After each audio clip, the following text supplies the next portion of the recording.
questions. You don't, instead of looking at me, look directly into that camera. Okay. That would be best. Sure. Now, you don't have to do that all the time. Okay. But for this, for the impact of Sure. it, for the veracity, we need All that.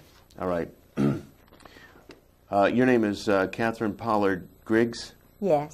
You are the wife of Colonel George Griggs. Yes. 11 years of marriage. Yes. It's true that your husband is and has been the head of special operations under Admiral Kelso, NATO. Yes.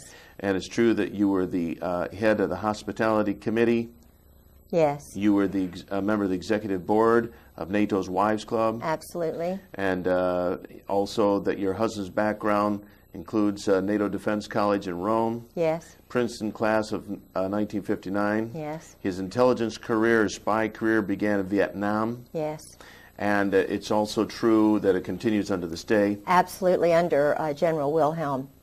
And that your husband was the liaison between the White House and President Jamal of Beirut, Lebanon, at the time of the bombing of the Marine barracks in Lebanon. Yes.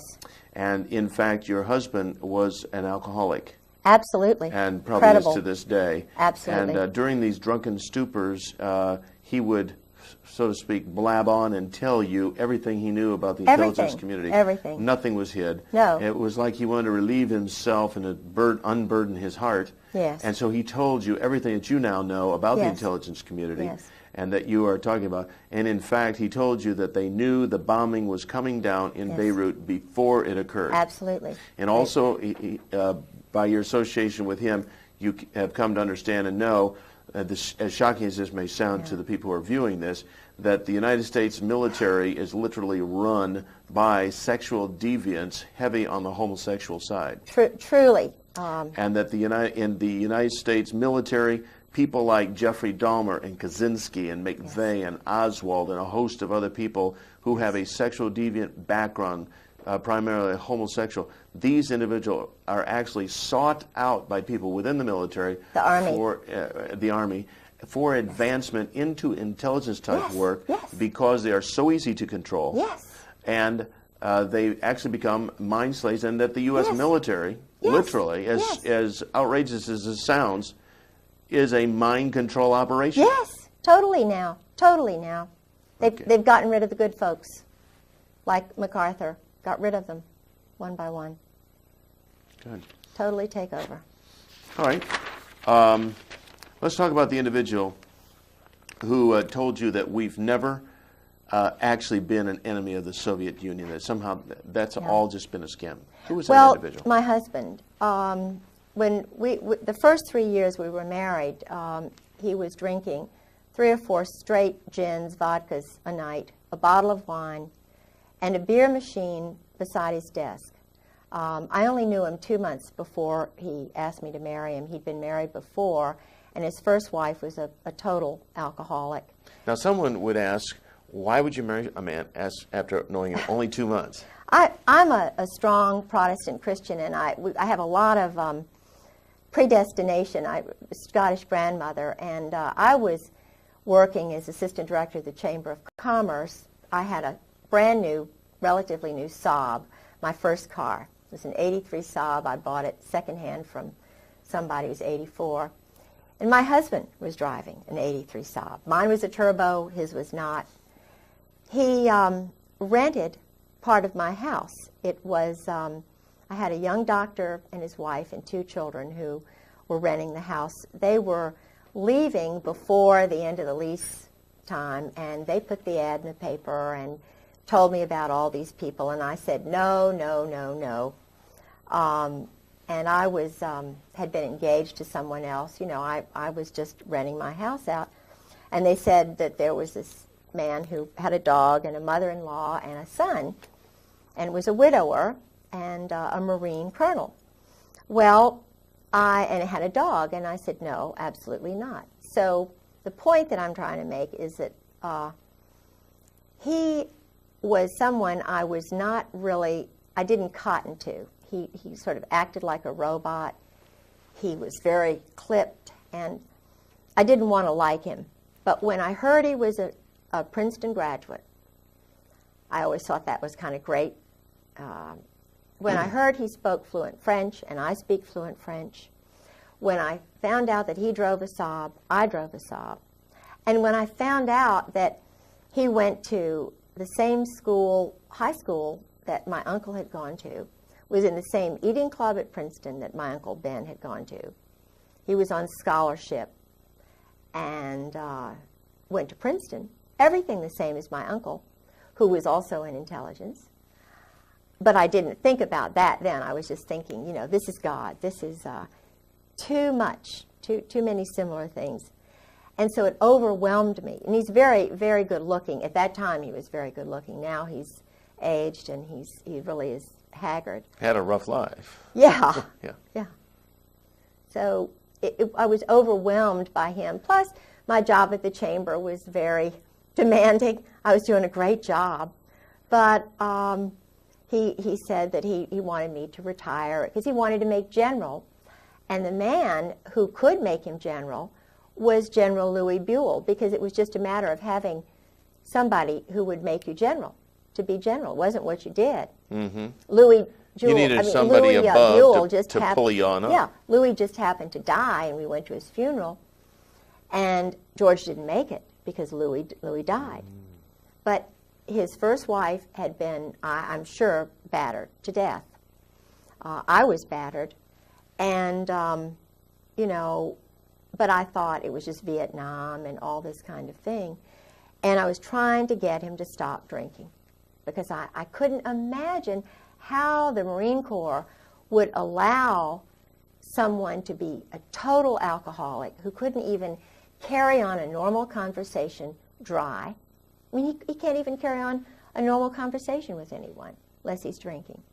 He never smiled unless he had a glass in his hand. He drank solidly. I have a letter in his own hand that tells, and this is the truth, he drank solidly this amount that I just said for 30 years. His booze bill, and they never entertained, he and his first wife, was $250 a month. And this is from the Naval Store. Now think about that. Mm-hmm. He was totally snockered, just his whole brain, and yet he's working.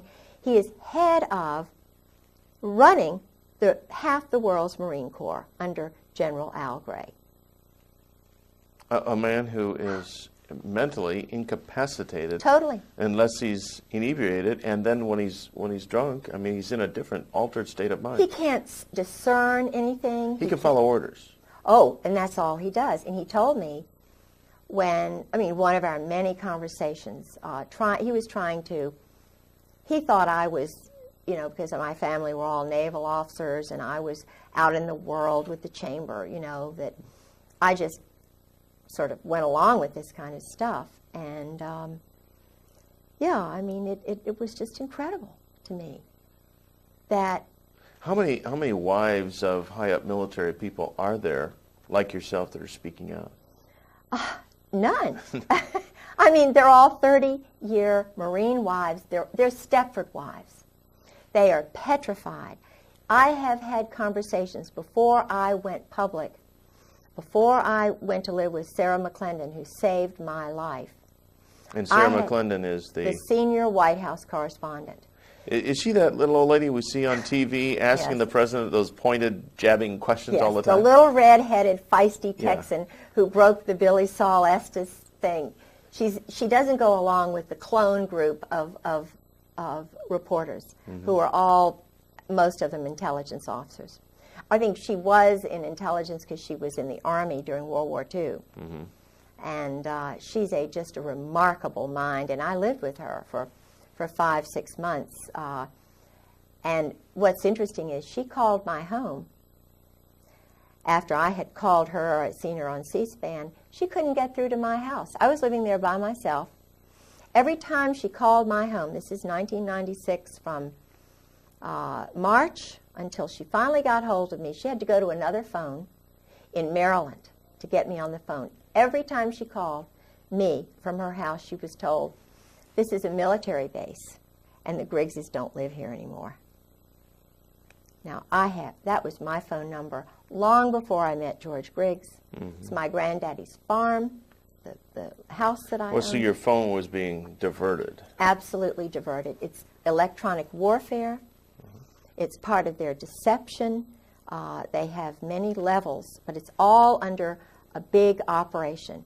They have an operation now to totally ruin me. His first wife was murdered. Now, you know, some of the things you talk about here, this big operation, you've come to understand about the largeness of it, the intricacies of it, through a diary that you have. Is that right? Could you hold that diary up so we can get a look at that? And the thing that I found, this is the actual diary. Just hold it up kind of like a chest high. Okay. There you go. And these are the actual handwritten notes of your husband. Absolutely. And they reveal an awful lot. In fact, does the military or those in the intelligence community, do they realize you have a copy of this? They do now. You know, I had a phone conversation with General Jim Joy. how long ago was this? It was in February of '96. I tried to ask the colonels. They knew I was on the move, trying to find information. And my husband had mentioned General Jim Joy. Yeah, it's hitting the microphone right there. Just Oh, go ahead. sorry. That's all right. All right. And I called General. I had to call a General Miller in Jacksonville, who was in my husband's address book, and told him I was looking for Christmas card list, and I needed General Joy's telephone number because one of the colonels whom I trusted, Colonel Ken Millis, lied to me. Captain Phil Holwager lied to me. And so I got this General Jim Joy, who was the one who was in the Operation Just Cause. Was it Just Cause, the one in Panama? He was in charge of all the psychological operations, the booming music that they hit Noriega with, the chasing him around, the same stuff they did at Waco, too. Of course. We'll get to that in a minute. Yes. Okay. That's General Jim Joy, who was behind Waco. Oh, I see. And General Carl Steiner, the Snake, Okay. who tried to steal Desert Storm away from Schwarzkopf. Okay, so, but you were trying to get some addresses, and they were giving you the complete runaround. Oh, don't even know him. Don't even know him. Don't even know him. And I knew him because my husband told me, that he worked with General Joy and General Steiner. They were the triumvirate. But they had different names. They were, in plain clothes. They had different passports. So I got him on the phone. I was given the number by this General Miller. And I said... So in the movies, when they say they shall disavow any knowledge, that's not just that's not just a little thing for movies. That's the truth. They disavow knowledge of all these people. Lie. Yeah. But you nailed him down. Yes. I said, General Joy, I'm Kay Griggs. My husband, George Griggs, was in the Marine Corps, and he's battered me badly, and we're looking for him because, this has been going on too long, and blah, blah, blah. And I was recording this conversation, you see. I was sitting on my bed with the diary right out in front of me. And he didn't know that I had the diary. He didn't know anything. It was cold call, like they do cold murders after when they graduate from SEAL school. Cold murders. I was doing a cold telephone call. And he said, "No, I don't believe," and these were his exact words, "No, I don't believe I know your husband." This is someone my husband... I have a card that General Joy sent my husband after the murder, of the death of his first wife, saying, "Call me anytime." This man, here I was, traumatized, battered, beaten, and he lies to me. So I said, "Well, General Joy, that's funny, because I'm looking at my husband's diary when he was in Beirut, and you're meeting with him almost every day."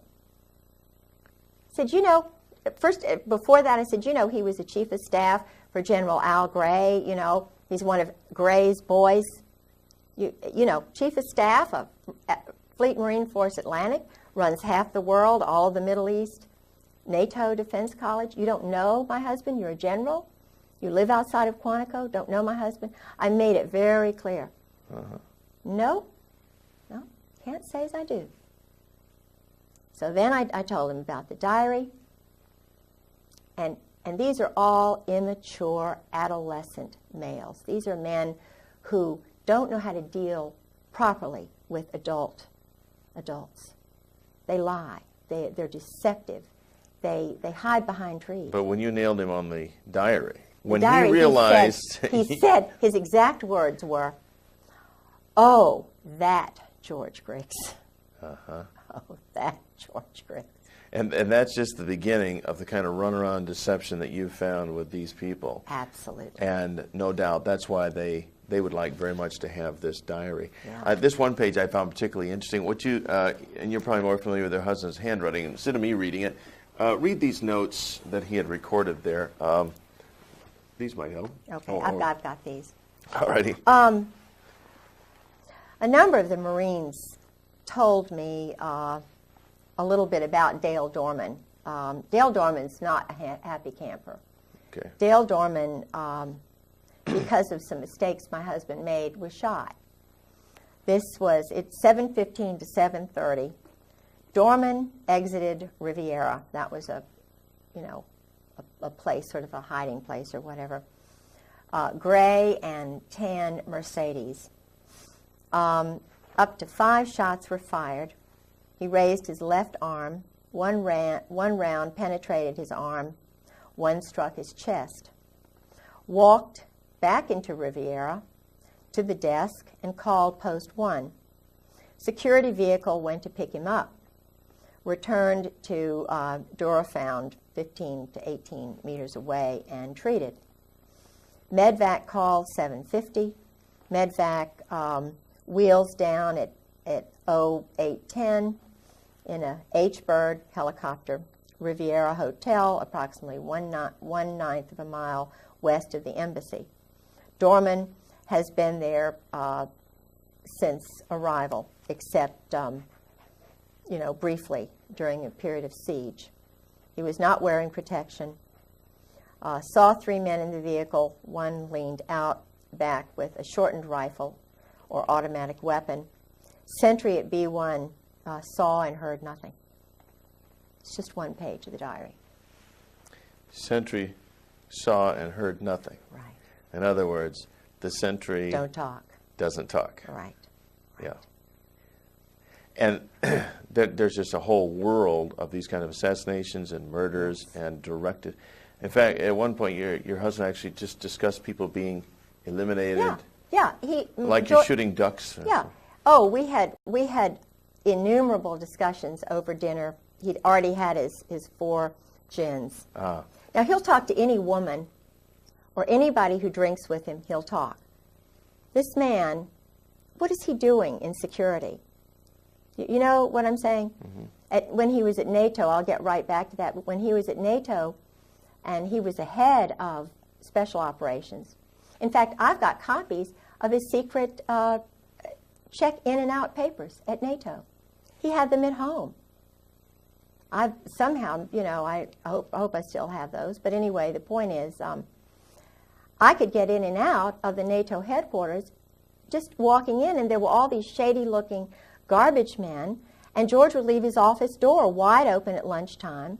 He was flirting with a secretary who was a chief who knew everything. The point is, what lacked security? And I had to say, George, look, you have got to do something about the security here at NATO because I can walk in and out. He said, oh, just forget it. Forget it. Don't do anything.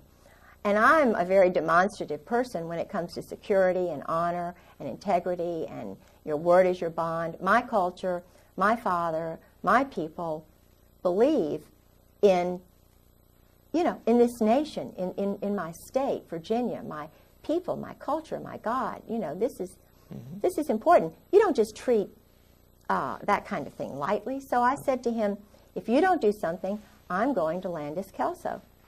I was in the Wives Club. She was the head. And Landis Kelso is the wife of Admiral Frank Kelso, who's a wonderful man, honorable man, wonderful woman. And I had great rapport with her. I sort of stopped an international incident with the French and the English and the British who were ganging up against the French, and they were over, something that was really minor, but it was huge. And she helped me. I determined that it was a problem, called her up, and she helped me, and we diverted and averted a major thing. So he knew what I would do, and I said, look, if you don't write a report and do something about this, then I'm just going to go to Landis and say what's happening. Point is that the man would, when he was in Beirut, he was sleeping with a spy and double agent Mary Clark Yost Talab, whose husband was a double agent, an Arab at the American University of Beirut. He leaves his briefcase wide open. He was with her for 5 weeks in a hotel. This is a married woman with 2 children, and who followed him all around the United States, is still seeing him. Met him in London, lived in Virginia Beach, was working in international programs at ODU while he was married. Would you say your husband is fairly typical of these powerful men? Oh, absolutely typical. When I was single, working at the Virginia Center for World Trade, 4 of us old friends that I went to school with, Molly Holt and a few others, we would go all together to a place called Poppy's. At that time, he was Captain Jerry Unruh.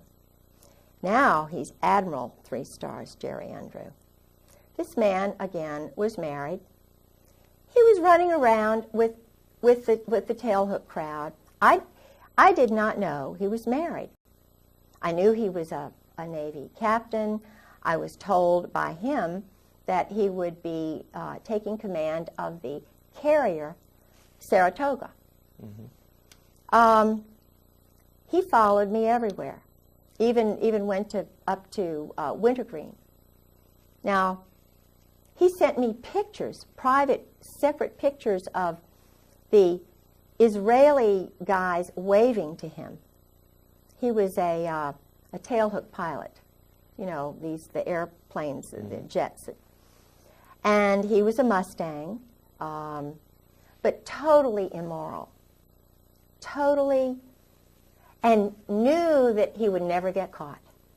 In fact, he was in tailhook. They had a big party down at the beach, and they were doing, I didn't go by that time because I learned that he was married. And the point is that he and this whole group, I've found out about Al Gray, General Al Gray. Yeah. Mm-hmm. Yeah. And what is this this consistent thread of this sexual degeneracy and the homosexuality and just the raw, base nature that seems to be so prevalent?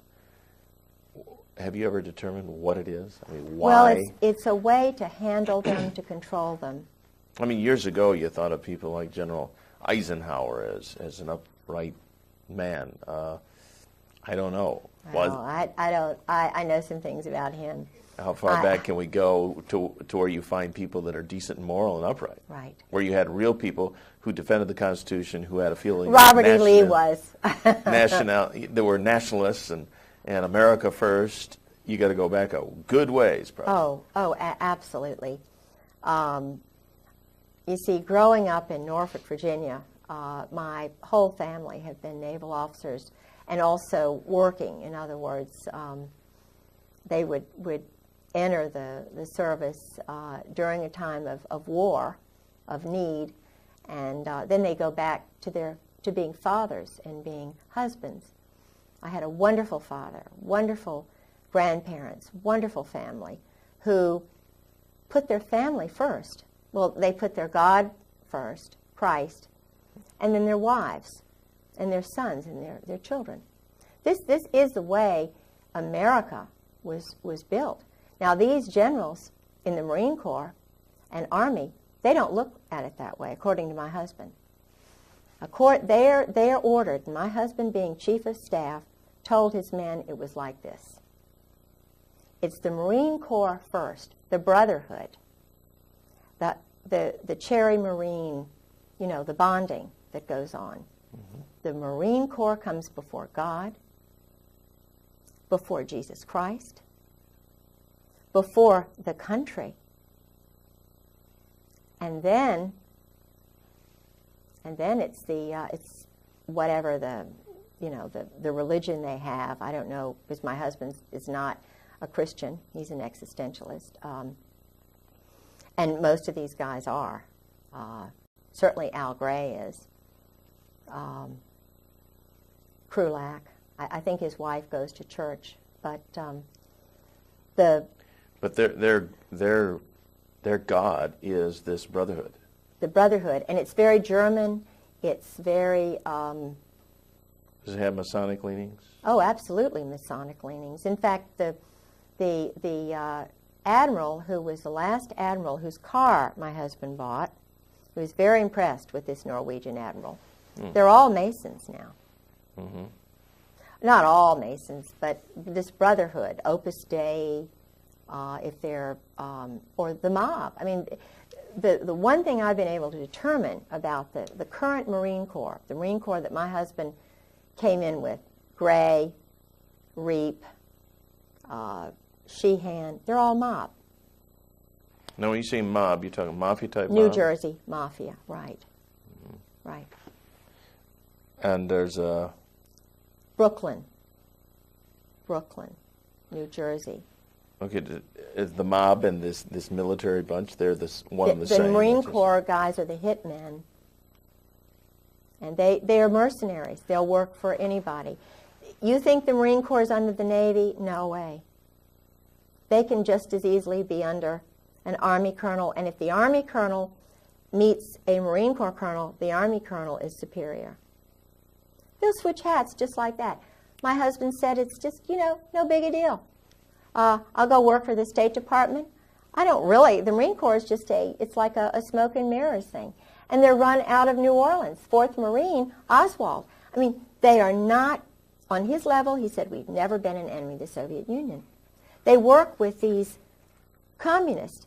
The man who started this whole intelligence operation, the OSS, he was recruiting known communists who were involved in the Spanish, subverting Spain.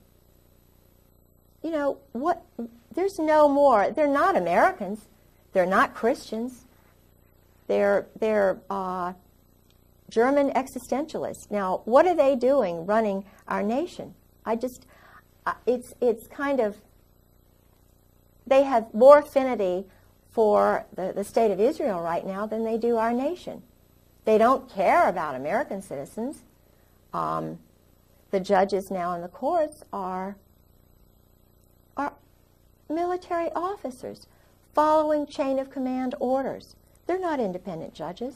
So all this spills over then into the political areas, like the judgeships. Sure. They're all Marines, senators, or Army officers, congressmen. Sure. Who is John Warner? A Marine. Who is Chuck Robb? A Marine. They control the powerful committees. Dick Davis, Lieutenant Governor of Virginia, a Marine. His wife was, I hate to say it, well, everybody knows, in Norfolk, a prostitute. Martha was a wonderful woman, I'm sure, to him, but they were involved in organized crime. Now, I don't know, I know that our present governor in Virginia is an Army officer. He takes orders. So the question that all of us wives are asking now is, well, who gives the orders? If they're told that we, the wives, are enemies, how are the sons going to grow up? If the mothers who are teaching them truth are lied to, and the husbands are told, ordered by the likes of Al Gray, major homosexual, when he was in the, I shouldn't say this, but it's true, when he was in Marseille, the boys are called Gray's boys. He never married. Okay, the boys referring to everybody under boys, him. Everybody under Al Gray. And he had a separate organization while he was commandant that was a contract organization, getting information on on people, having them, if they weren't corrupted, corrupting them, farming people, so that he would have something on them, so that they would use that later to control and manipulate them. It's like what happened to Newt Gingrich. All of these guys, like Newt Gingrich, Bill Clinton, who've gone through the sweats, like Cohen, what happens is they get a little tiny thing that to prove their power, how much power they have. They use guys like Michael Isikoff in Newsweek, or their little clones, you know, like Woodward and Bernstein, who are operatives. Okay, they're former military too. Well, oh my goodness, they were. I believe it was Bob Woodward. It's either Woodward or the other one. Bernstein. See, I knew some British intelligence people, and I was told the whole story about how he was running around with Peter Jay's wife, who was the ambassador to Great Britain.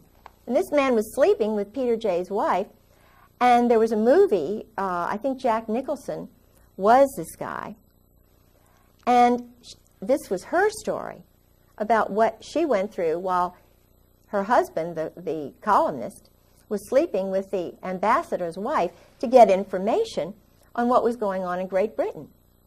Now this is the team that broke Watergate. So what were the motives?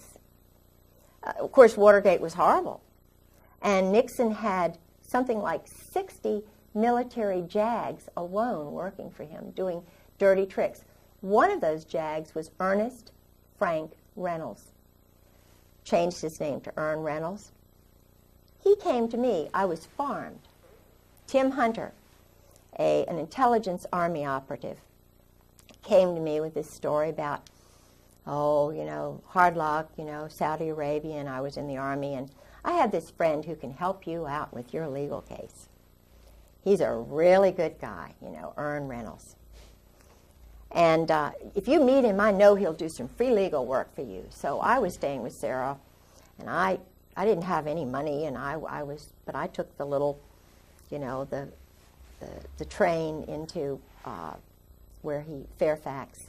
He met me in his Volvo station wagon with his jacket on. I didn't know what the big 4 meant on his leather jacket. And he took me to his... what did it mean? 4th Marine. Oh, okay. Operative. Mm-hmm. And he had the most fantastic apartment. See, I'm a big book person, and I love, reading history and everything, and I'm impressed by people who read, who are intelligent, who are wise. You have a master's yourself in? Scottish history, and undergraduate in Virginia history. Okay. I worked on the Dunmore papers. I studied with people like Ian Cowan and Geoffrey Barrow and Tom Devine. These are scholars in Great Britain who are experts on the Reformation, and my interest was Mary Queen of Scots at the Reformation, and also Lord Dunmore, who was the last royal governor of Virginia, and I was working on the Dunmore papers too. I see. So you had an interest in, this guy's layout impressed you. Yeah. He's a real intellectual. Yeah, and he was divorced, a sad story and everything. Mm-hmm. Worked for the Justice Department. Mm-hmm. Was supposedly a whistleblower. Mm-hmm. Supposedly a Christian. So this guy's really going to help you out? Oh, yeah. Oh, yeah. Boy, did I buy into that. It's like the old story, I'm from the government, I'm here to help you. Oh, yeah. So I caught him sneaking around my house at 2 o'clock one morning. 2 in the morning? Yeah, and of course I'm most gullible in school, So I'm trusting, I'm a Christian, and I always look to the good side of somebody. I see the good little part.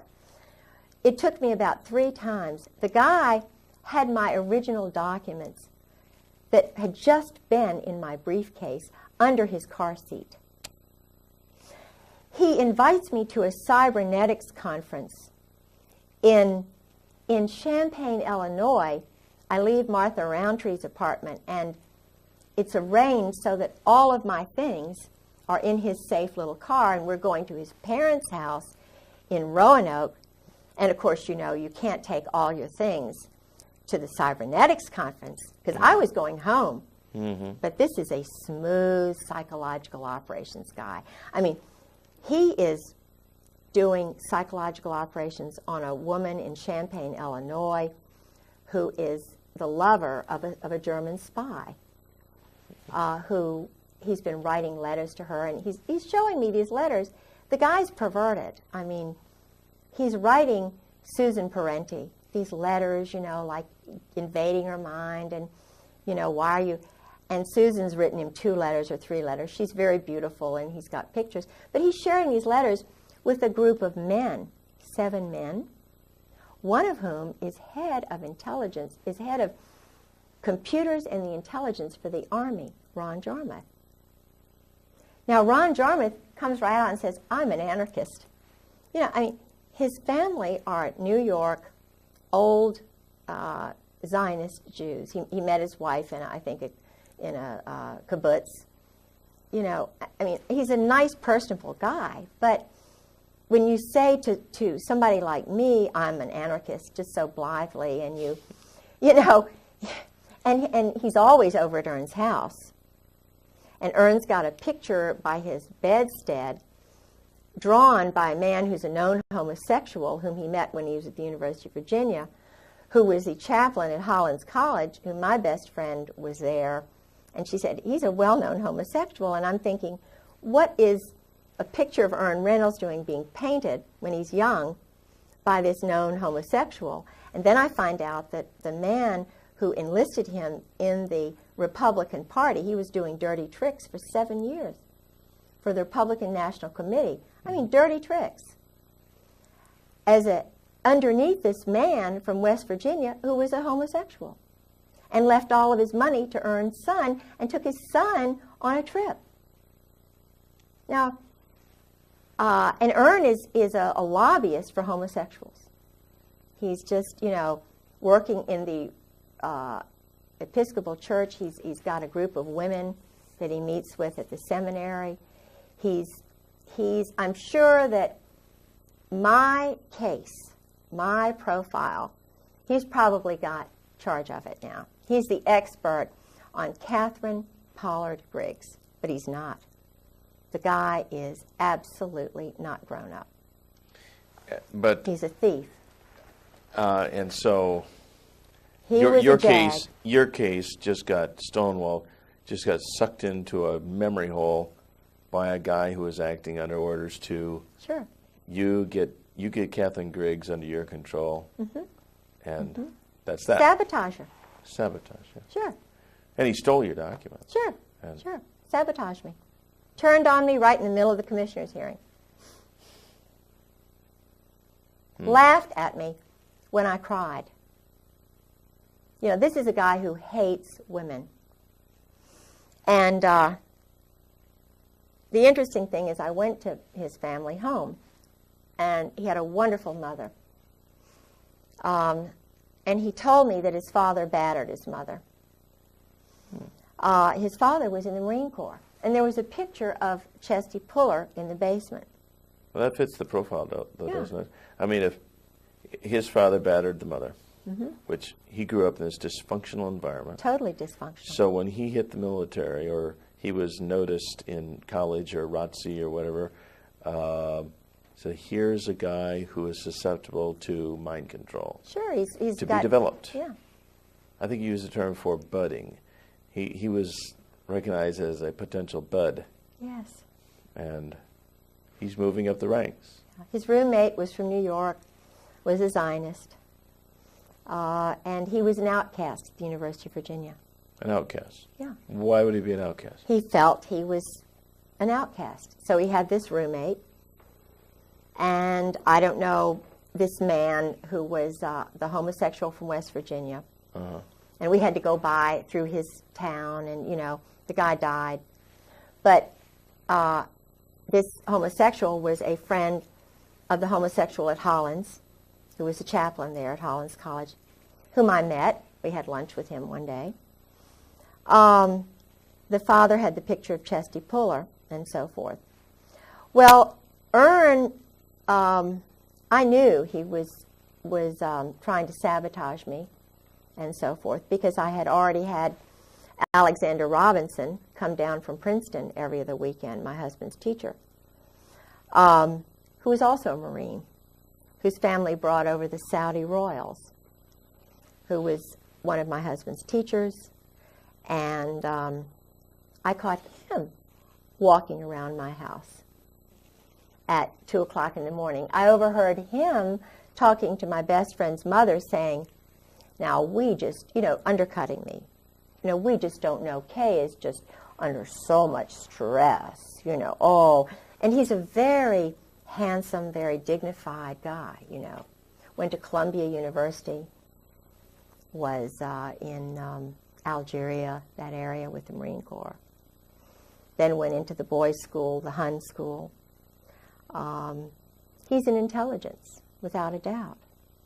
His brother-in-law was Bill Eddy, Colonel Bill Eddy, who was I believe it's the brother-in-law. I've got to get, his name is Eddy, and it's Bill Eddy, but he was the translator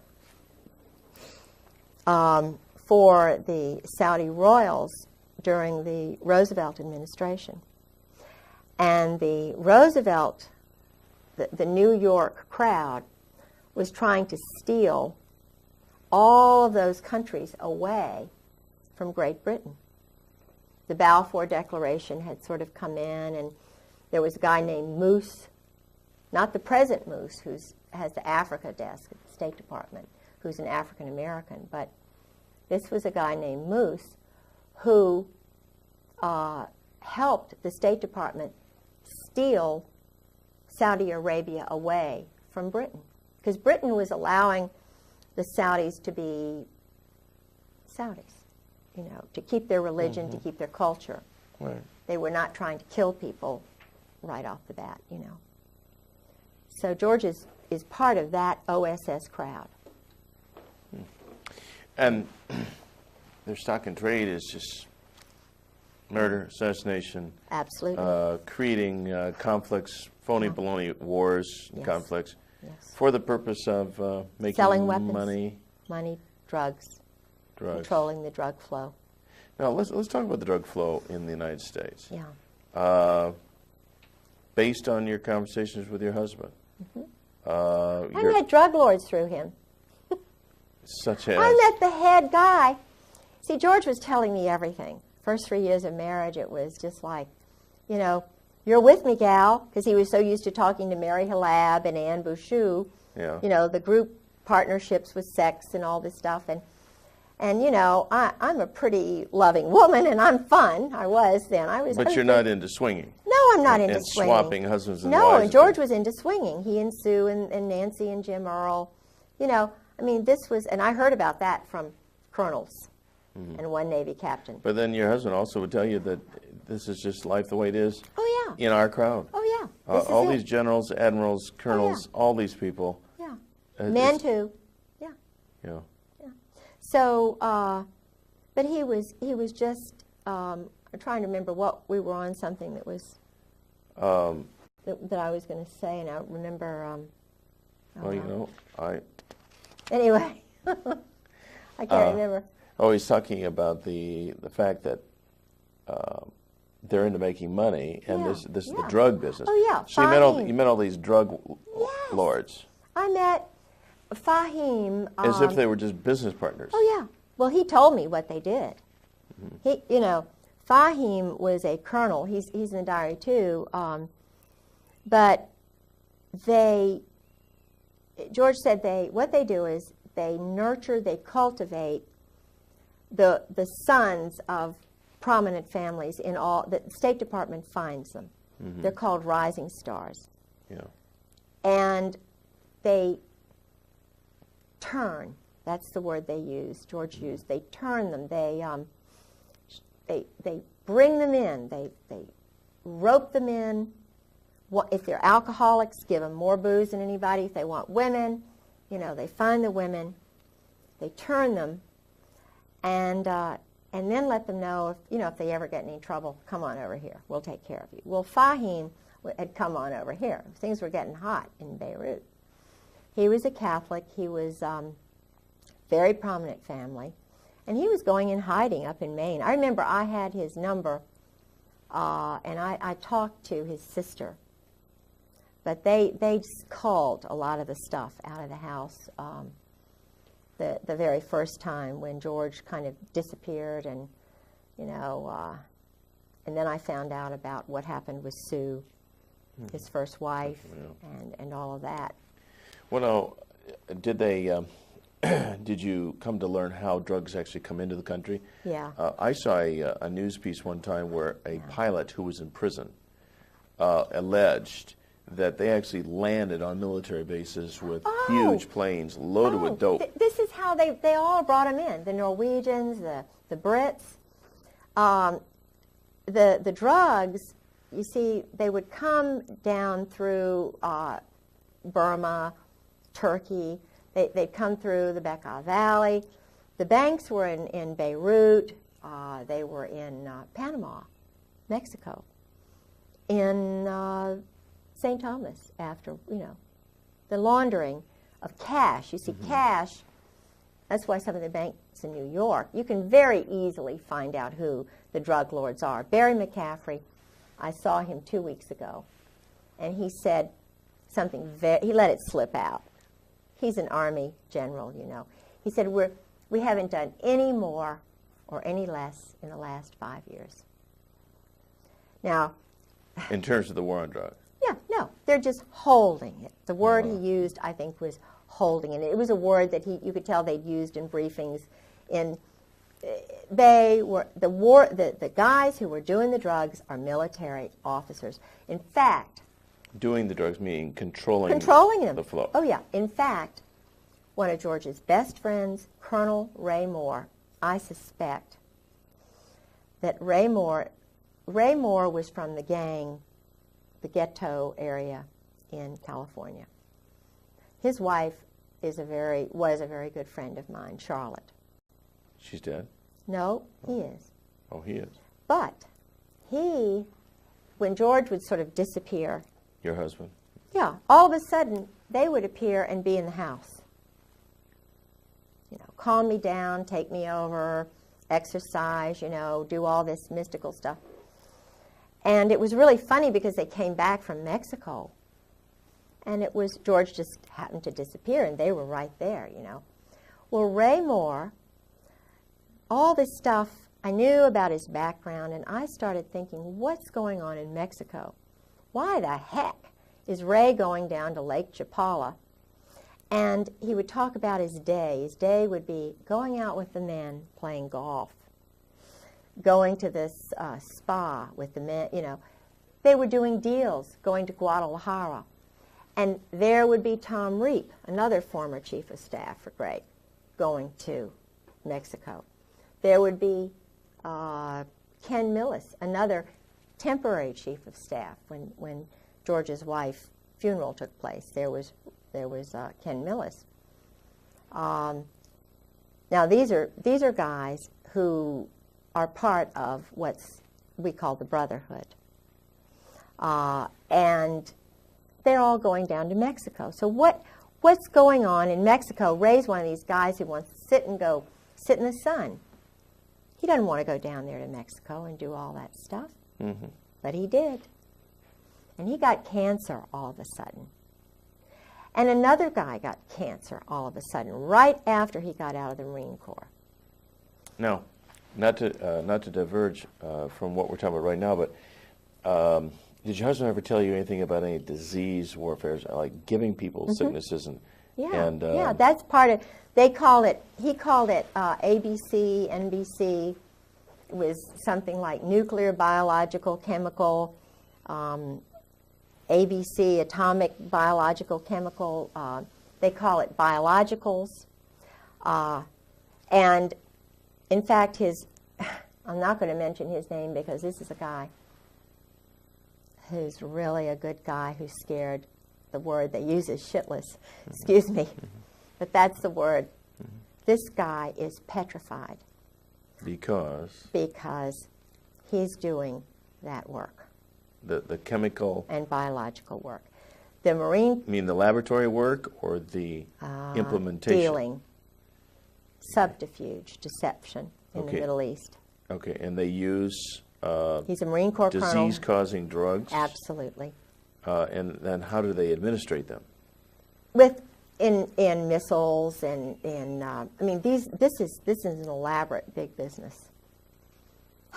Like Peter Kawaja, Marine Corps guy, who's working in plain clothes at one of the plants in Florida. This is why George is in Florida. This is why they're all down in Florida, because all of this stuff is being. We manufactured the chemicals and biologicals that were in Iraq. Now, if you don't believe me, you don't believe Peter Kawaja, a Marine Corps colonel, he says they killed his wife, I believe him.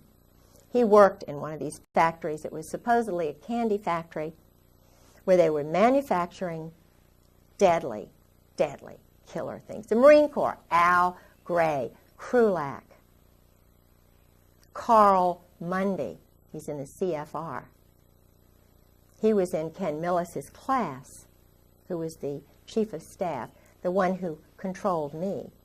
You know, I went to his mother's house in 7 Mile, Ohio. Flo, his father was a German Nazi. I'm not saying that, you know, being a German Nazi is bad, but he's part of this group. And if you don't believe me, if you don't believe Peter Kawaja about the drugs, you can, I mean, it's just, it's everybody knows. There's a guy named Randy Hebert, Lieutenant Colonel, hero, American patriot. This is a guy who should be the commandant of the Marine Corps, Krulak. I'm talking to you, I'm talking to Al Gray, I'm talking to you, Carl Mundy. You all are adolescent, immature. I call you twerps. You're liars, you cheat, you steal, you kill. You're beneath the contempt of any of your wives. They are scared to death. Why do you do this to your wives, guys? Look at that tape of Randy Hebert. I knew Chesty Puller, and this is a strong, wonderful guy. I knew his wife, Virginia Mack.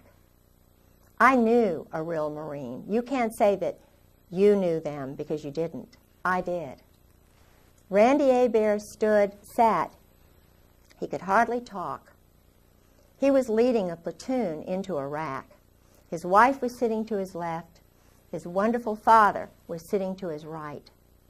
And he said that his colonel, he's a lieutenant colonel at that time, I believe he was a lieutenant colonel, he said, my colonel ordered me, he said, all of our registers were saying, this is danger. There are chemicals, biologicals everywhere. I was told, and I was, followed orders, and he was having a hard time talking. His wife was, this is a young guy. His wife was having to interpret for him. He was crying. He'd been turned on by you guys. He said, on those canisters, on those boxes were American flags. Those were American biologicals that we were walking into that killed me, that you, Gray, and you, Strawcutter, and you, McFarlane, and you guys knew. You, Ed Wilson, best friend of my husband. You all sold to Saddam Hussein. And not only that, I talked to the man who trained the woman who was sent over from Iraq to learn how to build the biologicals and chemicals, the plants. She was trained here in the United States, and you all know that. And Randy Hebert's testimony says everything that I could say 1,000,000 times better, because this is a man who's a real man, unlike the generals, unlike the colonels. This is a real hero. Now, is Randy Hebert, is he still alive? I don't know, and I hope and I pray to God that he is. Because this is the man who should take over our Marine Corps, or his wife. That's why they don't have any women in special operations. because that's why they don't have any African Americans. They're too honest.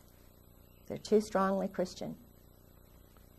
Now, the only guy I know who is involved is a homosexual, and his buddy is an Israeli agent. And they are lovers. They're a pair. But well, now, he's now a colonel, and he is under the guidance of Ken Millis. Okay, now as these generals, over the period of years, this is consolidated to where they're all part of this club. I mean, this is something that's been going on for years and years and years. Members of the firm. Okay, so as the firm grows, even as the old guys, the gray heads get old, die off, retire, whatever, they've already set in motion a system that culls out these young, budding, rising stars, and they move their way up. Well, then, in time, it consolidates to where no one is in this unless they're in the club. Absolutely. So is your conclusion, based on what you know from your husband's revelations, reading his diaries, this sort of thing, is there anybody in the U.S. military, the Army and Marines, anybody in the level of, your generals and your colonels, is there anybody who would not be in this club? There's nobody who doesn't know. In special operations, I would say, and I would put money in the bank on this, not one of them is not a party to this. It's not once they get that bird, Colonel, they go through an initiation ceremony. This is not and my husband told me about that too. What's the initiation ceremony like? They get them drunk. Dining in, shellback. He told me.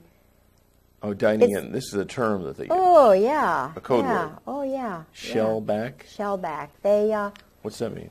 Anal sex. But they get them really drunk. The guys who are that way do it. It's a group situation thing. And I was told by two colonels who said, it's normal, Kay.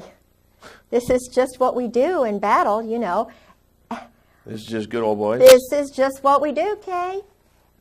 They get drunk and they get drunk and they ejaculate. They beat each other off. It's awful. Now, I'm not God, and I'm not going to judge them and their souls. This is a well-oiled system. And when you've got the commandant well known as a cherry Marine, which means? Bottom. They're the bottom. The Navy guys are on the top. Think about this, because Walter Chrysler in Norfolk, each port has a hierarchy. Wealthy at the top. Walter Chrysler and Phil Hornthal. Everybody in Norfolk knows that. Where'd they meet? In the Navy. I was engaged to Jack Mace when I was at the Virginia Center for World Trade. He ran the Maritime Association, the Shipping Association. Always dealt with the labor union guys. Always all male banquets. And I couldn't understand why, I was engaged and I couldn't even go to the 1,000-man banquet. Had a big argument about that. Rock Hudson, where did he meet his guy? Navy. Jim Neighbors, Navy. All of these guys, Navy. So they're tapped for whatever it is, acting, singing, The point is, Liberace, Was he Navy? I believe he was.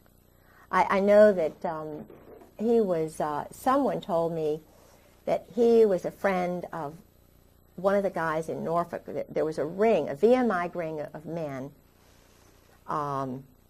in Norfolk, and I knew they met once a month, and some of them were married, some of them weren't. But they were all Navy. They were Army, Navy. In other words, it was kind of a group of men in Norfolk. And then I found out that the organizations, like right now, the Al-Anon is run by homosexuals. The Better Business Bureau. The Community Fund, which is the, I forget what it's called now. I'm so old, I'm 55, but it used to be called the Community Fund. That guy. There. Jack Mace. you know, and I'm wondering which one is it? You know, I mean, they all are, and the guys know it. So what's going on here? You know, they know it. Old Dominion University, the Clyburn, intelligence family. He was well known. 2 reporters on the Virginian Pilot who do the very important columns and so forth.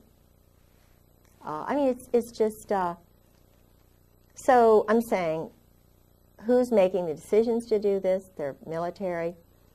What is the reason behind it? Why do they keep the wives out of the loop? Mm-hmm. So when people suggest that the United States of America is becoming a modern-day Sodom and Gomorrah, absolutely, without this really is not just a broad generalization. No. That this club, as it's grown over the years, and then placing and promoting the key people in every strata of life. Right, banking. Mm-hmm. Then the whole thing, not only the military is run by degenerates and top-heavy with degenerates. Yeah. People who are moral can't possibly move their way up because they don't qualify. They kill them, they get rid of them. But they can't be controlled. No. One example, I was the executive secretary for the Virginia Center for World Trade had a board of the most important, supposedly the most important leaders who were picked out by Jerry Weiner. Mm-hmm. I was a shill for that. I had, done a lot of great things at Old Dominion. They wondered why I did it because they don't understand Christians. Mm-hmm. And he knew I was a worker, so they hired me to go over to the World Trade Center, the Virginia Port Authority. I had an office in there. And Jerome Weiner, what's interesting is Mary Clark Collab worked for him. Okay. The girl who had my job, who was a normal woman like me, because there were a few who were not so normal, like Bobby Bray. Not the Bobby Bray who ran the Port Authority, but another Bobby Bray. He was very nice, but he was a known homosexual who worked with Weiner. But his secretary was pushed out of a window. Now, it was all hushed up. Of course, she committed suicide. Yeah, this was a young mother who had a baby who knew too much about his money laundering. I reported the money laundering that Book and Weiner. Now, this is a professor, head of international programs at Old Dominion University, Jerry Weiner, whose father was very high up in this Zionist group. Mm-hmm. Jerry Weiner was doing intelligence work in Algeria, in Morocco in particular. He organized this board that I was the secretary for. He was a very sick, mean guy. I mean, you talk about really water. But Jack Mace was on the board, and there was a banker on the board. We can take a break. Take a break. Yeah, don't, did you stop it yet? No, don't stop it. We'll just leave these synchronized. And is your wife getting a cup? Yeah. I'm sorry. I was thinking I could use a little drink. But Gustavo... Do you need to use the restroom or anything? Yeah, no, I'm fine. I'm thirsty. Yeah, but Gustavo, I love the guy. He was from Columbia. Mm-hmm. He was in Virginia National Bank, which is now Nations Bank. And, I didn't put him, because I had studied Latin American history under a wonderful Dr. Blossom. I knew a lot of stuff about Latin America and Nariño and how Panama became a part of our country. And, now, I understand it was drugs and running things through and everything, but Gustavo was in charge of all the laundering that was going on in Virginia National Bank in the port. And where did he go after that? He went to Florida. And he introduced me to Ana Maria Quintero, whose brother was one of the big mobsters. I mean, the big, Colombian. I met Ana Maria Quintero. See, I don't forget some things like this. It's that's why they don't like me, because I imprint on wonderful foreign people. I want to know them. I want to send Christmas cards, and it's not very good to have somebody like a little magnet. I'm sort of like a Monica, she's seeking out sex with important guys. I'm wanting to meet people like that from different cultures because I want to learn about them, because that's what Christ said. You go out and you minister to the people who are foreigners. You don't just spend your time necessarily with the home people. You need your home people as a base. But you need to go out and find out truth and spread goodness everywhere. Truth is goodness. Truth is light. And that's what Christ is all about. You're not afraid to learn truth. You're not. Thank you.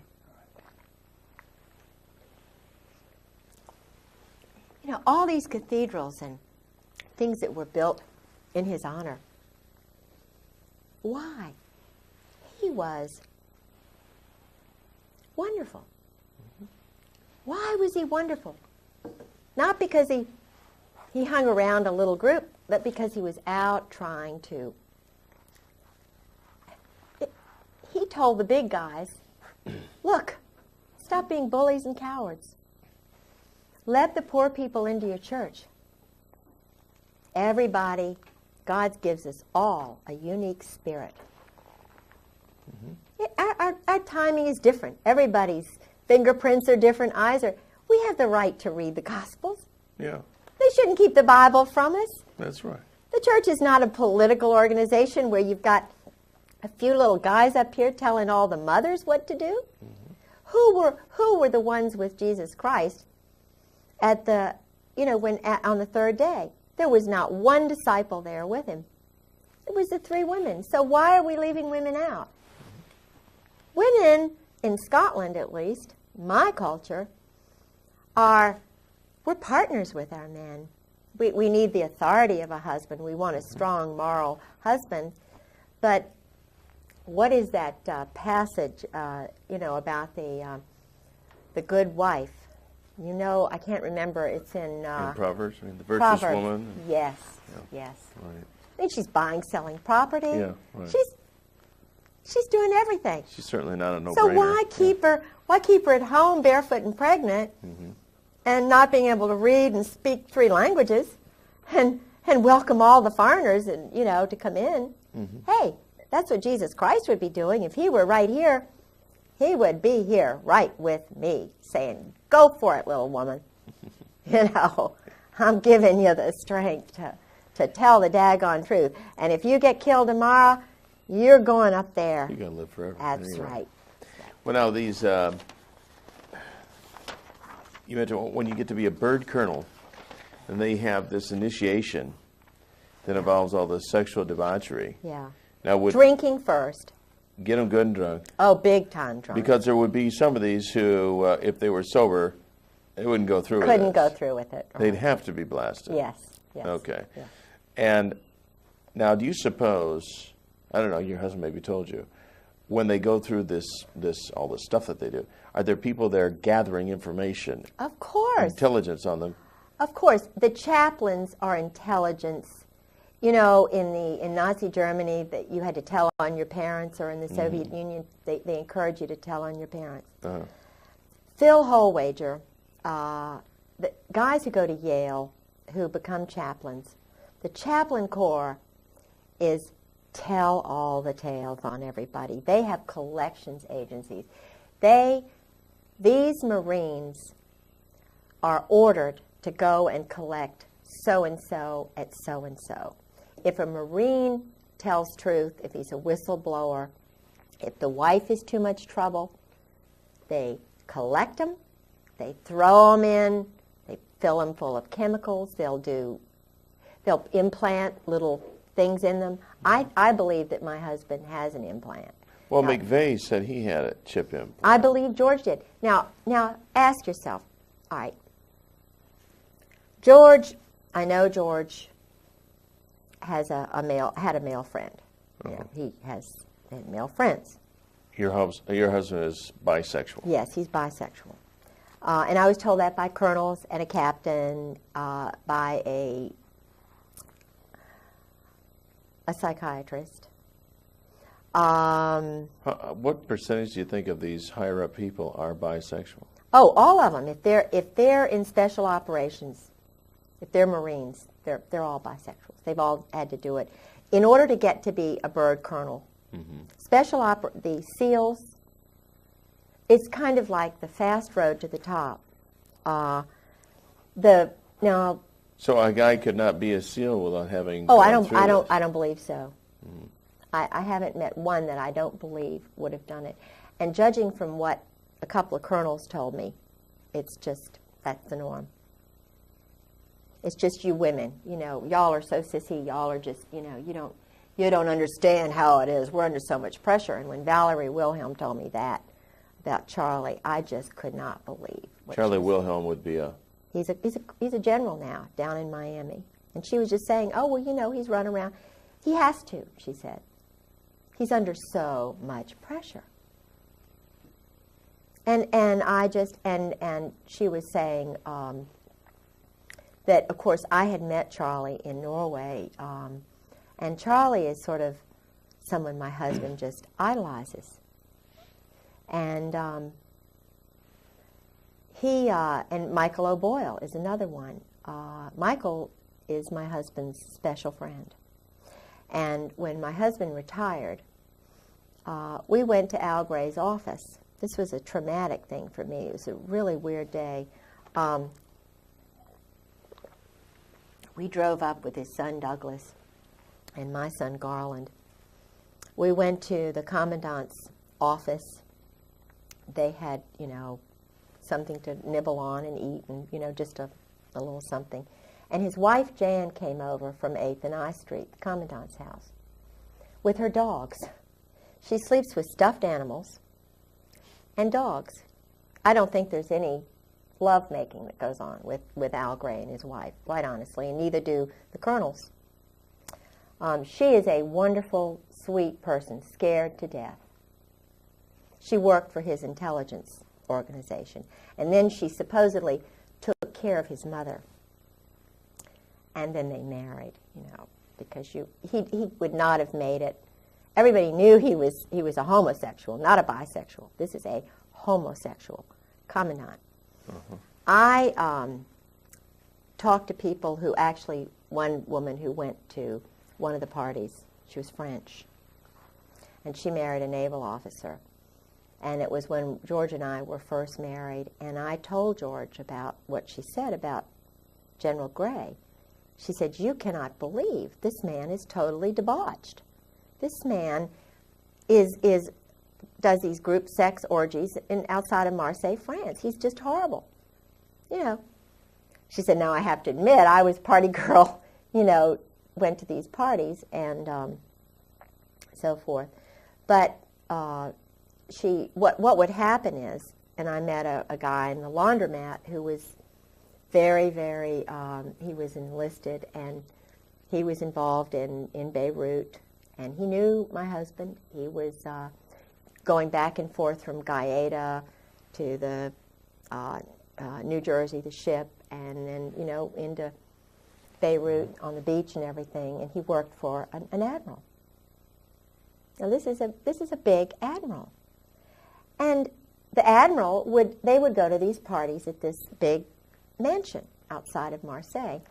What they did was they invited the wild girls, the secretaries, because this went on in Indonesia. My husband had a secretary. Anne Bouchou's husband, Hank, was sleeping with the secretary. My husband was sleeping with the secretary and Anne Bouchou. They were doing, because my husband's wife wasn't there, so they had their ménage à quatre. Mm-hmm.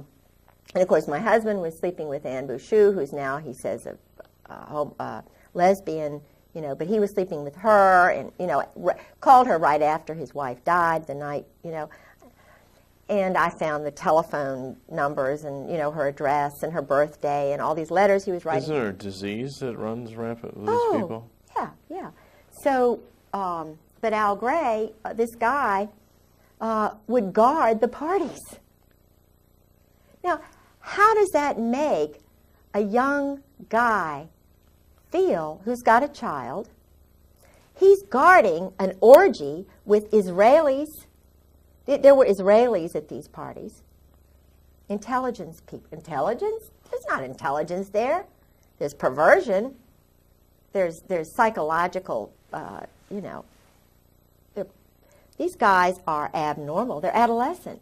They're not full, complete people. They can't have normal. Anyway, so he's guarding the parties, and he says, the girls come in, they stay till about 11. They're all nude, all nudists. The Earls, Jim and Nancy Earl, my husband, Ty Kroll, most of the chiefs, nudists.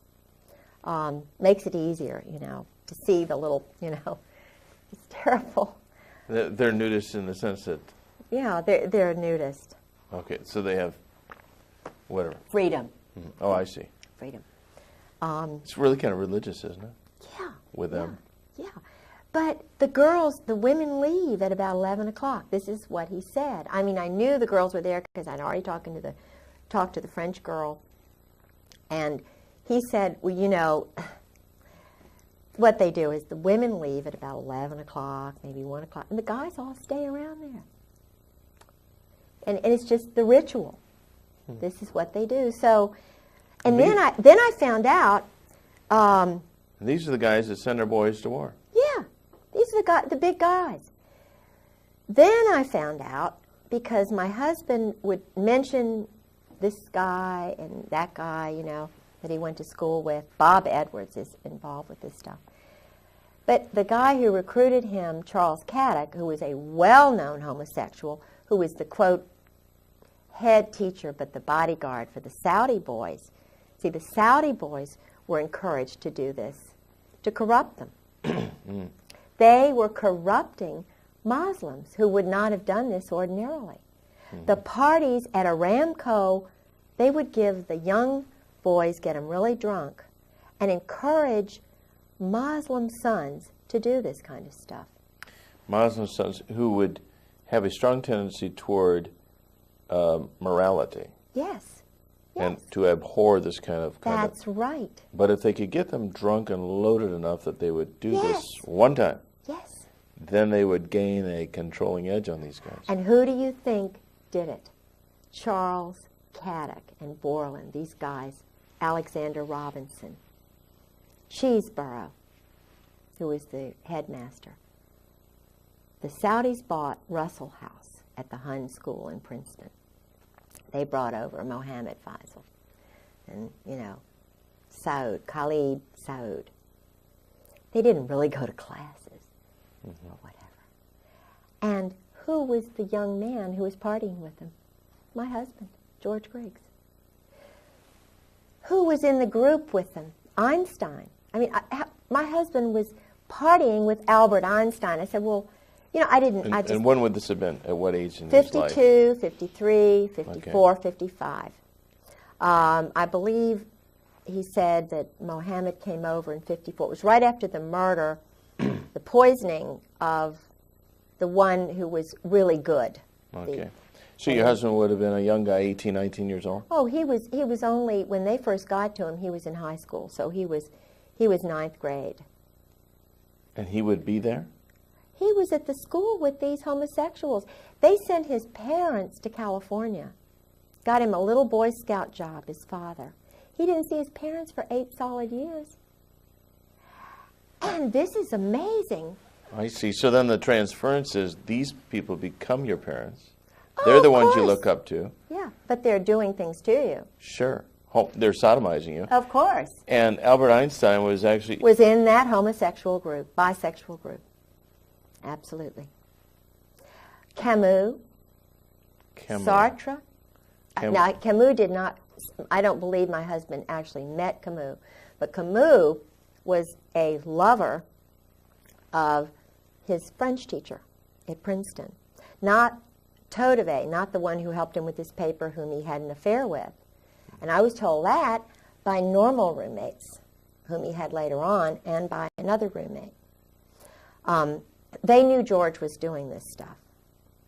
George was, he was a cheerleader. He was a French major. Were there any other young teenagers from that particular setting Yes. that were also being cultivated? Bob Edwards, who's a Marine Corps colonel, was part of that group. And my husband met with Bob Edwards in high school. Bob Edwards went on to Fort Benning. He was in psychological warfare. In fact, he was involved with the subterfuge after I was injured and my husband socked me in the breast, and I had to have surgery because he'd already broken a leg, and I was starting to document the violence. But I'm such an upfront person, and all I wanted him to say was, "I'm sorry, Kay, I did this." But I was trying to do like they said Rosie Greer did. You put a mirror, if you're battering your wife, you put a mirror up in front of yourself or a photograph, and you try to imprint the lower brain, because I wanted to save his soul. I mean, this guy had murdered his first wife, battered her to death. I mean, he dragged her body back. I mean, it was just, Sue had a cerebral hemorrhage. That's too much for me to get into. But he was doing that to me, and I stopped him from drinking, thinking this would stop the battering. But I started taking notes, taping things, while he'd go in these rages, because I wanted somebody to know. I wanted somebody to help me so I wouldn't die. And I'd had surgery. I'd had broken bones. And I was trying to reach out for some help. And so I was trying to get him to realize what he was doing to me. And I told him, I said, "George, I know you did this to Sue. Do you really want me dead? This is..." But he started getting scared, and he was cool. Did he ever admit to you that he was responsible for his first wife's death? He came. He said he admitted that they didn't get along. He admitted that he didn't love her. That he battered her. He admitted that he'd hurt her. He admitted that he dragged her body back after she supposedly collapsed at dinner. Now, this is a 200-pound woman. She's huge. Because she's not happy. She's sleeping with her dog. She doesn't sleep with her husband because he's too busy sleeping with other people. He doesn't find her attractive. He's sleeping with Nancy Earl, and it's just the most crazy. And she loves him because he's handsome. And what is she going to do? She's never worked a day in her life. Her mother loves him. It's like me. No, who would believe you that a handsome, wonderful guy? Oh, but George is so nice. So, and this is what the wives go through. They know that it'll be hard. So, the guys just, what George did was, he had clout in the State Department, and they knew that I just loved showing people around. So he would plan something that I just had to do. I would be hooked, like a hook in a fish. And he had some dignitaries who came over from, where did they come from? They were parliamentarians from, I think these were from one of the Latin American countries, Panama. And of course we had to go to Richmond. So I had to stay overnight with them, and George didn't want to go with me. And it just so happened that Bob Edwards, his Army colonel friend, invited him to come up and meet with some of the guys. At New Hope, Pennsylvania, or Bucks County, or wherever it was. Well, he had already been talking to Phil Holwager about the abuse, because I had gone in for surgery. And I thought it was very unusual that Phil Holwager was there during the surgery, kind of holding George's hand. It wasn't for me. It was to make sure George didn't fall apart, to make sure that the doctor, I didn't say anything when I was under sodium pentothal, covering George's ass, excuse my French. But he was the chaplain at Fleet Marine Force Atlantic and was the chaplain for Sue's funeral. He knew what George had done. And he runs around on his wife, he's playing golf all the time. He and George were playing golf with this single woman, and I found out, and I said, what do you all, you know, he's the so-called chaplain, and he went to school with Gary Hart. He was a classmate of Gary Hart's at Yale, and, you know, a colleague of Pat Robertson's. That's why he, you know, not the saying that Pat Robertson does that kind of thing. I don't think he does. I'm sure he doesn't, but they went to Yale and so forth. But so George was a violent man, and he started knowing that I was sort of going to do something. So he started doing certain things. And, you know, now looking back, I can see why. Because of the violence. He wouldn't have been able to use his .45 anymore if he'd been... convicted of battering, Yeah, he would not have been able to use his pistol anymore, carry it. So they wanted to make sure that he was protected. So the wife has got to go. The wife is way down the totem pole. It doesn't matter what wife, and that's the reason the wives are so afraid, the Marine wives. And they all talk cryptically, and, you know, they even talk outside the house. Talk cryptic. There's code words and double meaning words, and what's 10 p.m. Saturday TV? Your satellite, remember? Don't we got to switch it to? Not on Saturdays. Sorry. Sorry. Sorry, okay, just thought I'd remind you. I thought Okay. we were talking about earlier. Yeah. Okay. Well, actually, I think this pretty well sums up this segment. Unless is there anything you can think of? I can see where we'll do this again sometime as this develops on. Tomorrow, let's see, tomorrow's Sunday. Monday, what we'll do, is it always, if we make a copy of this, so there's two of these? Yeah, in case sure. something happens Absolutely. to you and yours. Sure. Okay, we'll make copies of this stuff tomorrow. Don't lose that. No. But this is interesting. It talks about sabotage, subterfuge. This is the standard Army book teaching men to lie, cheat, steal, be peeping toms on women. Now, if they don't allow women in there and they can peeping tom all the wives they want, they don't need movies, pornography. They you know, and they go on all the TADs they want. TAD is a... Just take off, just tell their wife they're going. And they can lie, because it's all secret. We don't have to tell our wives anything. And it's intelligence. It's work. Oh, it's intelligence. Yeah, sure, it's intelligence. That's interesting. But this is really, I mean, you know, this is full of, and this is just a mild SEAL commando T-shirt. Can you hold it up to the camera? Yeah. For me to That's a T-shirt that a SEAL would wear. Yeah. Oh, yeah. leave it up for a minute. I played Nancy Drew, Miss Marple, and I infiltrated, if that's the word you could use, the SEAL reunion this year.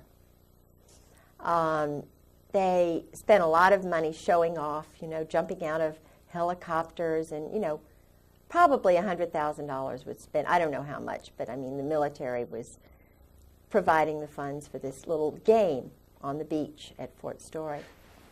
Yeah. And then each one of the teams has T-shirts, which all sexual. Yeah. All about, think about every the weapon. The driving motivation is sexual. of all this stuff is go for it. Yeah. So I went to the party. I took my life in my hands. I called a couple of friends and said, if I don't come back, I'm at the SEAL party, and I'm going to pretend that I'm a SEAL wife. And I'm going to go to this drunken party. And, of course, I have an Eagle on my car. They try to get me to get rid of it. So you can get access. So I went in there, and do you know that 90% of the people there were men? They didn't have wives, this party. And the women that were there were probably... Yeah, a few wives, but feeling very uncomfortable. So I sort of got in with some of the older SEALs. Did your husband ever mention the name of Lieutenant Colonel Bo Greitz? No, but I know who he is. But he has a lot of Army friends, not that he doesn't know Bo Greitz. I'm sure that Bo Greitz is well known to some of these guys. I believe he's Army. Could be. I'm sure he's not a Marine. I know he's not a Marine. I don't believe he's a Marine. Okay. But he's a guerrilla. He's a commando. Yeah. But his name didn't come up as anything in intelligence. No, my husband was way above Bo Greitz's level. My husband mentioned people like McFarlane and Crow. Crow was his tennis buddy, I think, you know.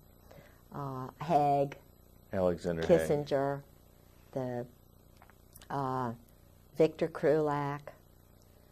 See, Gray is the control guy. Gray and Joy. Joy's big guy but Joy lost his job at Morale, Welfare, and Recreation, I believe, because I told somebody, I didn't think wasn't because of me that he lost his job, but they made him move on somewhere else. Because he was at Morale, Welfare, Recreation, which is kind of a money laundering thing. They run all the officers' clubs, all the recreation. It's not a private. It's all run by the military, even though it's supposedly not military. And they give the good old boys these jobs. I mean, he was probably earning $200,000. Their retirement for a colonel, my husband, just the retirement salary was $50,000, $60,000. Then they give them these other jobs, so their income is $200,000, $300,000. Now, that is not right. But it would certainly purchase loyalty. Oh, definitely. They all get swimming pools behind their house. Who's ever going to bite the hand that feeds that good? No, nobody. Dirty business, you know, but all of the captains and all of the admirals know this and wink. And it's sick. It's sick. It's just really, really, really bad. And this is taxpayer money. Hard working people who are just wondering where the money is going to come from to pay their taxes. Mothers of children who are having to work 2 jobs to feed their 3 children. And they're spending $10 million on phallic-shaped weapons. I went to the Army show just last week. I was up there. They had a hearing on Okinawan rapes a day. You know, they call it a murder rape a day or whatever, you know. Crime a day by Marines in Okinawa. And I went up there. John Conyers had a hearing. And they also had the Army show, which I had gone to a couple of years before. And in the basement of this big hotel, they had these 200 or more vendors of weapons. Israel has a joint venture. IAI has a joint venture with, is it TWR, that does all the credit reports on Americans. Whoa. Now, they have the computers together. The Israelis stole the whole INSLAW system and sold it back to the Justice Department. And there were murders over that. Mike Fuller knows all. Mike Fuller was a former assassin who's talking, and they are after him. Believe me, I met him through Sarah. He and... what about this Victor Marchenko? You're pictured with him. What's that all about? Well, he is a typical example of the mercenary who is brought over from Czechoslovakia, Poland, Romania, the Eastern Bloc countries, who were actually KGB, double agents. Oh, Marchenko is... Okay. The family, his family were yeah, his family came over. They weren't even citizens. In other words, they bring over the young man. Right. They work for 5 years, and then they become citizens. Now, I'm not saying, I mean, I've read his books. I wanted to meet the guy. He knows George. He knows who George is. I read 2 of his books just to see if it's what George said, to kind of balance, and what these other guys. If you read Marchenko's book, you'll see what my husband, the arrogance. Well, sure, we're going to go into this embassy. We're going to put a whore with this person, and we're going to spy on them and what they're doing, and, we're going to just steal that statue just for the hell of it. I mean, now when you multiply every one of the teams, all the graduates, and think in terms of 100 men applying, and maybe 90 go through most of the training, but they don't quite make it. And then they've got, 400, 600 men who make it, how many don't make it, and then you multiply that over time, and then the ones who are, this banquet, this gathering of SEALs that I went to, there were probably 1,000 guys there. Now they have to do a cold kill. Cold kill? Kill somebody, murder somebody, just to prove they can do it, like ducks. Wait a minute, the SEALs? Yeah, SEALs. So like all 1,000 of these guys have killed somebody? They've done a cold kill, yeah. Now a cold kill would be a killing under orders? It's a graduation exercise kind of thing. Who would they kill? Oh, it's just somebody, just anybody. Just go into a hotel and whack off somebody. I was told that for graduation exercises, the greatest thing they could do was to break into a general or an admiral's wife's house and steal some things, personal items. And to prove that you were good enough to get in and out. Oh, yeah. And all of my underwear disappeared, my lingerie, my teddies. And the funny thing is that I don't know whether it was Michael O'Boyle doing it because he was, from 1991 to 1993, Michael O'Boyle was 3 miles away from my husband. He was at his graduation exercise. He was very close to my husband. And yet he was just down the road, and I started questioning my husband about, what is this about you and Michael? What's going on? Well, Michael was there, and my husband never told me he was there, and he saw him all the time. And I'm looking back at when my teddies disappeared, but all this time, now Michael he and his first wife had divorced, that's okay, but he had an affair with a woman and a child, a secretary. So he was having an affair with a woman. Michael is both ways, you know what I mean? But in order to get into the system, he sort of did it with my husband. He was my husband's friend, younger friend. Uh-huh. And that started when he was in the 7th Fleet under Krulak and Buell in intelligence on the ship.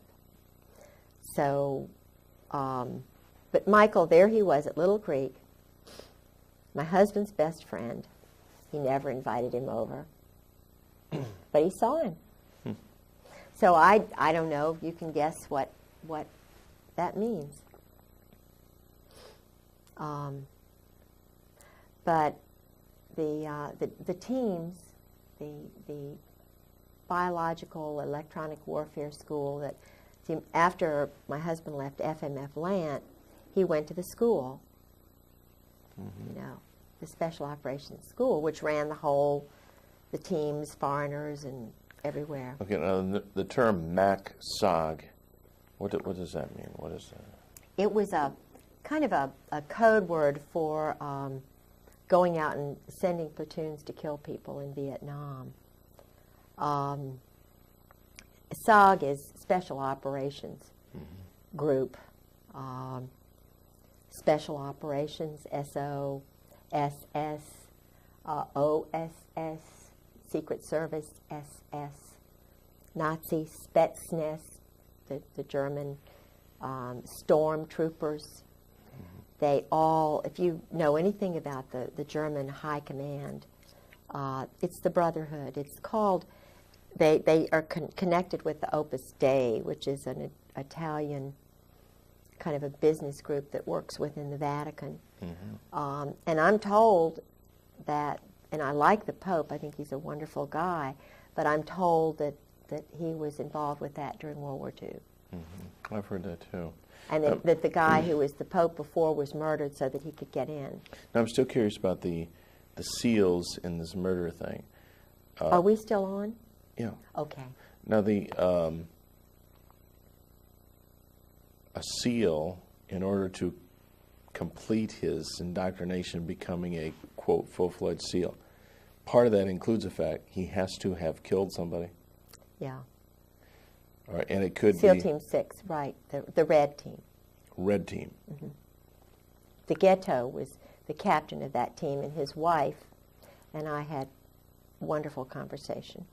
And would she confirm this as well? I mean, did she confirm this I with guess you? she would. She's scared. She's frightened. Most of these women are scared to death because they're warned. They know what happened to Sue Griggs. Okay, so They but they know. support you. I mean, Yeah. philosophically, in their Yeah. hearts at least, Oh, if yeah. not with their lips. Oh, yeah. Oh, they yeah. s- We talk about it. Some of them have to go out of their house. Some of them won't even talk in the office in which they work. They've had men come by their houses. They've had their papers stolen. I mean, association with They're- you could be the kiss of death. Yeah. Oh, sure. And they know that. But we talk anyway. And you're talking about some really brave women here. And when I talked to, there are a couple of colonels' wives, and before I went public, you know, they were talking to me, except for Carolyn Millis she turned just like that. She was the one whose house I was in when I told about the go-go dancers in the officers club and me taking the picture and thinking about writing the letter to the wives. And she said, "Oh, you can't do that. You'll ruin George's career." In other words, Carolyn has really bought into the system, and she's very pretty and she's very influential with the wives group, but she'll turn on you in a second. And it really hurt me because I was, you know, I kind of depended on her and Charlotte Moore.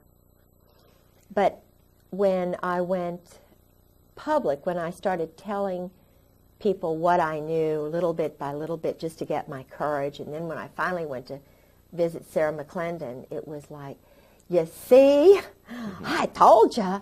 I mean, Sarah McClendon called my house, and they told her it was an army base. I mean, it was a military base, and that the Griggses didn't live there anymore. Ha, ha, ha. See this paper?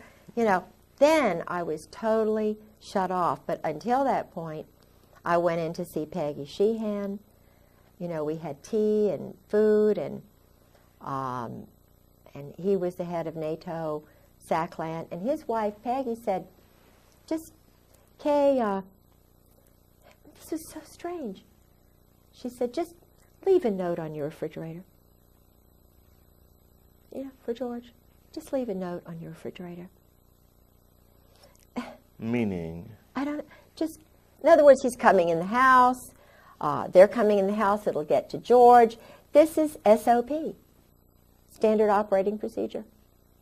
You know, just get used to it, used to being battered, used to being... Well, she was a worshiper of the security of the position, the money and everything, and just don't rock the boat because this is the way it is. Yeah.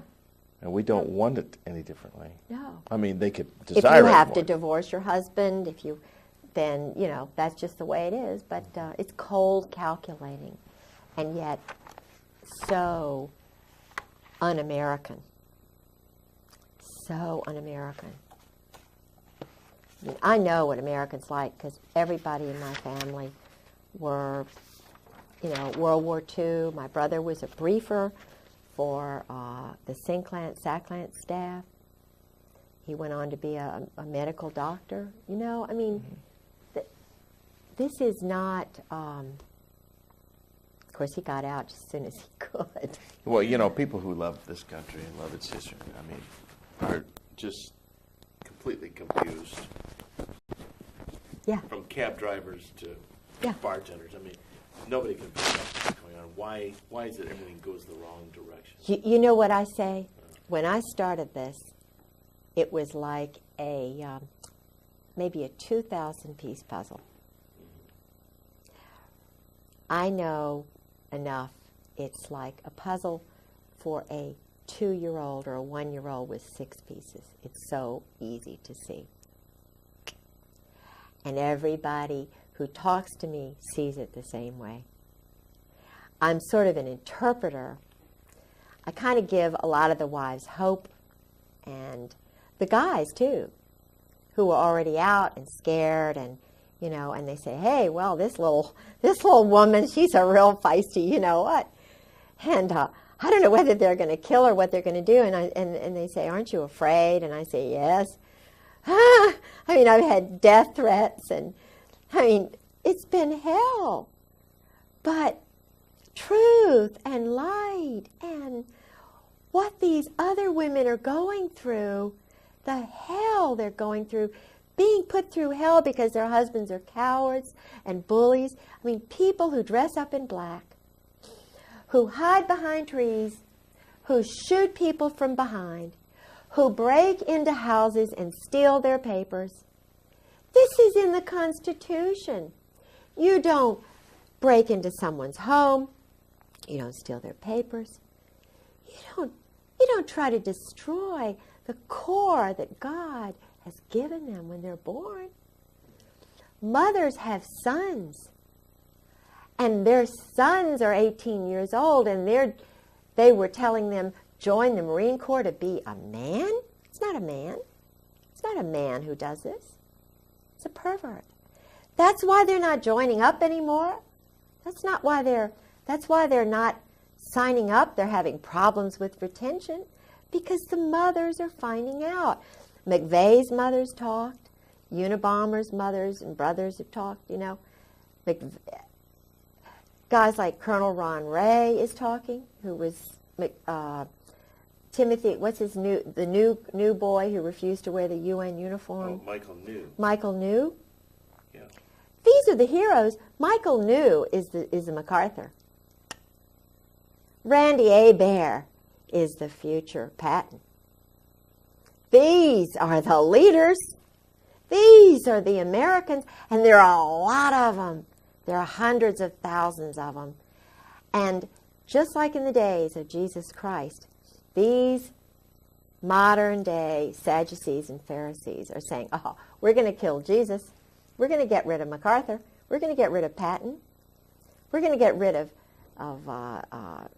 New. We're going to get rid of Colonel Sabo, murdered him. We're going to get rid of these guys one by hey, but everyone, this is physics, everyone, like Sue Griggs that's murdered, Sabo who's murdered, the wives who were murdered, Ron Brown, there are 100 people who spring up and say, now you got me to worry about.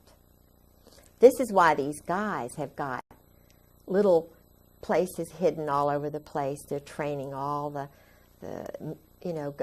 guys to just say, oh, well, the American citizens are bad. But the guys they're training are also gonna wake up to what's going on. It's Caspar Weinberger. It's Henry Kissinger.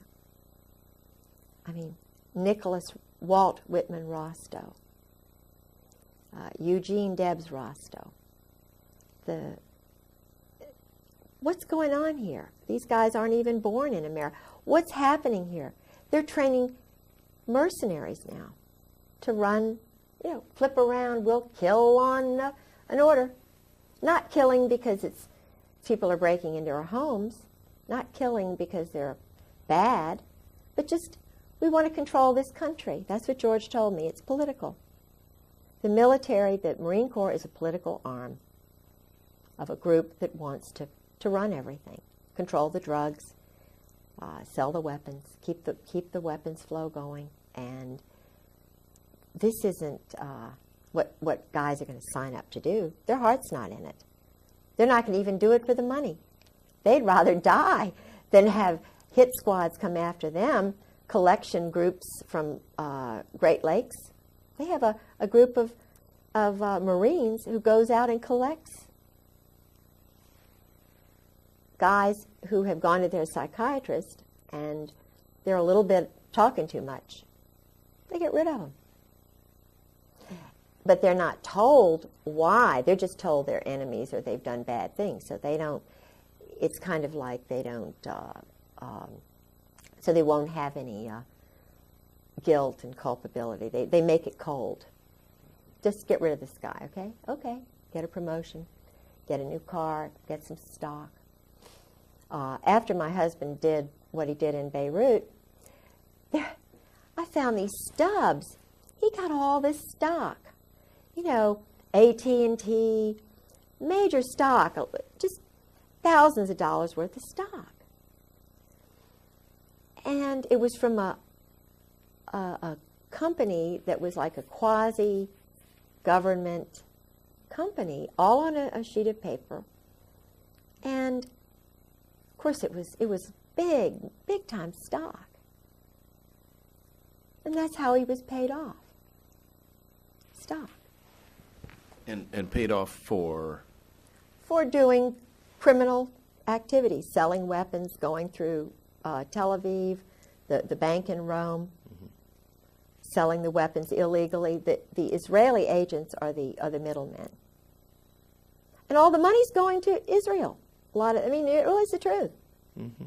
The money, not just the money that is given to them free and clear, but all the black budget money that Meyer Lansky's group started back in the 40s has been growing and growing and growing. It's like a pyramid scheme. And the Jesuits, I've been told, are really controlled by this group now. I don't, Now, surely Ollie North is a good guy. No, I think he was farmed. He was, but see, Ollie was involved in Vietnam with the JAGs, covering up a lot of the stuff that was going on. He was involved with a major case where there was a Marine. George told me about this. See, George was involved with a lot of the cover-ups of Marines who went crazy. Like, remember this, A Few Good Men? Was it A Few Good Men? It was a movie about a Marine colonel. They murdered a guy from... Jack Nicholson played the colonel in this movie. Oh, yeah.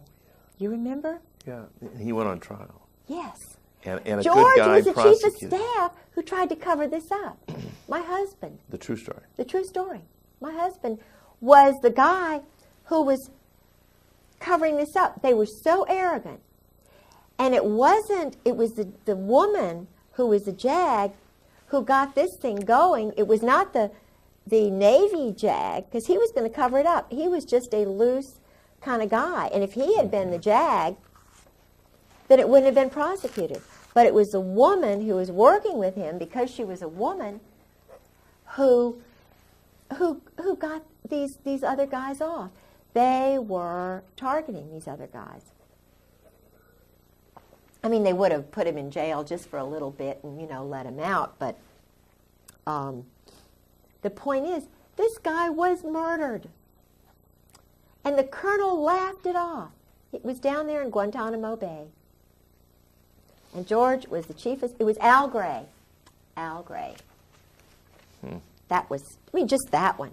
Just that one alone. And Lone Tree, they were involved with that. You see, it's just so sick. I mean, they are so easy. Let's break. Okay. I'll tell you. This has been a tremendous. I'm going to let you take this home and read this letter. Or did you take the letter? You got the letter. Okay. Take this and put the letter in there. because you'll see the glasses in there. Oh, okay. Bless your heart for sitting through all this. You know, it's just I'm sorry. I couldn't stay down very long because I could hear a little bit. But it's just, it's my life. Oh, that George Griggs. And that's just the beginning of the kind of runaround deception that you've found with these people. Absolutely. And no doubt that's why they would like very much to have this diary. Yeah. This one page I found particularly interesting. What you and you're probably more familiar with their husband's handwriting. Instead of me reading it, read these notes that he had recorded there. These might help. Okay, I've got these. All righty. A number of the Marines told me a little bit about Dale Dorman. Dale Dorman's not a happy camper. Okay. Dale Dorman, because of some mistakes my husband made, was shot. It's 7:15 to 7:30. Dorman exited Riviera. That was a place, sort of a hiding place or whatever. Gray and tan Mercedes. Up to 5 shots were fired. He raised his left arm. One round penetrated his arm. One struck his chest. Walked back into Riviera to the desk and called Post 1. Security vehicle went to pick him up. Returned to Durafound, 15 to 18 meters away, and treated. Medvac called 7:50. Medvac wheels down at 08:10 in a H-Bird helicopter. Riviera Hotel, approximately 1/9 of a mile west of the embassy. Dorman has been there since arrival, except briefly during a period of siege. He was not wearing protection. Saw 3 men in the vehicle. One leaned out back with a shortened rifle or automatic weapon. Sentry at B1 saw and heard nothing. It's just one page of the diary. Sentry saw and heard nothing. Right. In other words, the sentry Don't talk. doesn't talk. Right. Yeah. And there's just a whole world of these kind of assassinations and murders and directed. In fact, at one point, your husband actually just discussed people being eliminated. Yeah. Like you're shooting ducks. Yeah. Oh, we had innumerable discussions over dinner. He'd already had his 4 gins. Ah. Now, he'll talk to any woman or anybody who drinks with him, he'll talk. This man, what is he doing in security? You know what I'm saying? Mm-hmm. When he was at NATO, I'll get right back to that, but when he was at NATO and he was the head of special operations. In fact, I've got copies of his secret check in and out papers at NATO. He had them at home. I hope I still have those. But anyway, the point is, I could get in and out of the NATO headquarters just walking in, and there were all these shady-looking garbage men, and George would leave his office door wide open at lunchtime. He was flirting with a secretary who was a chief who knew everything. The point is, what lacks security? And I had to say, George, look, you have got to do something about the security here at NATO because I can walk in and out. He said, oh, just forget it. Forget it. Don't do anything. And I'm a very demonstrative person when it comes to security and honor and integrity, and your word is your bond. My culture, my father, my people believe in this nation, in my state, Virginia, my people. Questions. Instead of looking at me, look directly into that camera. Okay. That would be best. Sure. Now, you don't have to do that all the time. Okay. But for this, for the impact of Sure. it, for the veracity, we need Right. that. All right. Your name is Catherine Pollard Griggs. Yes. You are the wife of Colonel George Griggs. Yes. 11 years of marriage. Yes. It's true that your husband is and has been the head of special operations under Admiral Kelso, NATO. Yes. And it's true that you were the head of the hospitality committee. Yes. You were a member of the executive board of NATO's Wives Club. Absolutely. And also that your husband's background includes NATO Defense College in Rome, Yes. Princeton class of 1959. Yes. His intelligence career, his spy career, began in Vietnam, Yes. and it's also true that it continues unto this day, Absolutely, under General Wilhelm. and that your husband was the liaison between the White House and President Jamal of Beirut, Lebanon, at the time of the bombing of the Marine barracks in Lebanon. Yes. And in fact, your husband was an alcoholic, Absolutely. and probably Incredible. is to this day. Absolutely. And during these drunken stupors, he would, so to speak, blab on and tell you everything he knew about the intelligence Everything. community. Everything. Nothing was hid. No. It was like he wanted to relieve himself and unburden his heart. Yes. And so he told you everything that you now know about the Yes. intelligence community. Yes. And that you are talking about. And in fact, he told you that they knew the bombing was coming down in Yes. Beirut before it occurred. Absolutely. And also, by your association with him, you have come to understand and know, this, as shocking as this may sound to the people who are viewing this, that the United States military is literally run by sexual deviants heavy on the homosexual side. Truly. And that in the United States military, people like Jeffrey Dahmer and Kaczynski and McVeigh and Oswald and a host of other people who have a sexual deviant background, primarily homosexual, these individuals are actually sought out by people within the military, The Army. For advancement into intelligence type Yes, work, yes. because they are so easy to control. Yes. And they actually become mind slaves, and that the U.S. Yes. military, Yes. literally, Yes. as outrageous as it sounds, is a mind control operation. Yes. Totally now. Totally now. Okay. They've gotten rid of the good folks, like MacArthur. Got rid of them, one by one. Good. Totally take over. All right. Let's talk about the individual who told you that we've never actually been an enemy of the Soviet Union, that somehow that's all just been a scam. Who was that Well, individual? my husband. When the first 3 years we were married, he was drinking 3 or 4 straight gins, vodkas a night, a bottle of wine, and a beer machine beside his desk. I only knew him 2 months before he asked me to marry him. He'd been married before, and his first wife was a total alcoholic. Now, someone would ask, why would you marry a man after knowing him only 2 months? I'm a strong Protestant Christian, and I have a lot of predestination. I'm a Scottish grandmother, and I was working as assistant director of the Chamber of Commerce. I had a brand new, relatively new Saab, my first car. It was an 83 Saab. I bought it secondhand from somebody who was 84. And my husband was driving an 83 Saab. Mine was a turbo, his was not. He rented part of my house. Can't discern anything. He can follow orders. Oh, and that's all he does. And he told me one of our many conversations,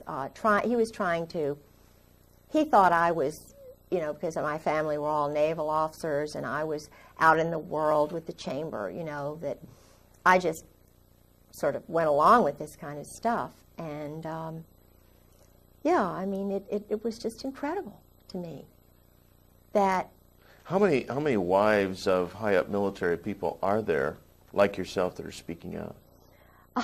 none. They're all 30-year Marine wives. They're Stepford wives. They are petrified. I have had conversations before I went public, before I went to live with Sarah McClendon, who saved my life. And Sarah McClendon is the senior White House correspondent. Is she that little old lady we see on TV asking Yes. the president those pointed, jabbing questions all the Yes, time? the little red-headed, feisty Texan who broke the Billy Saul Estes thing.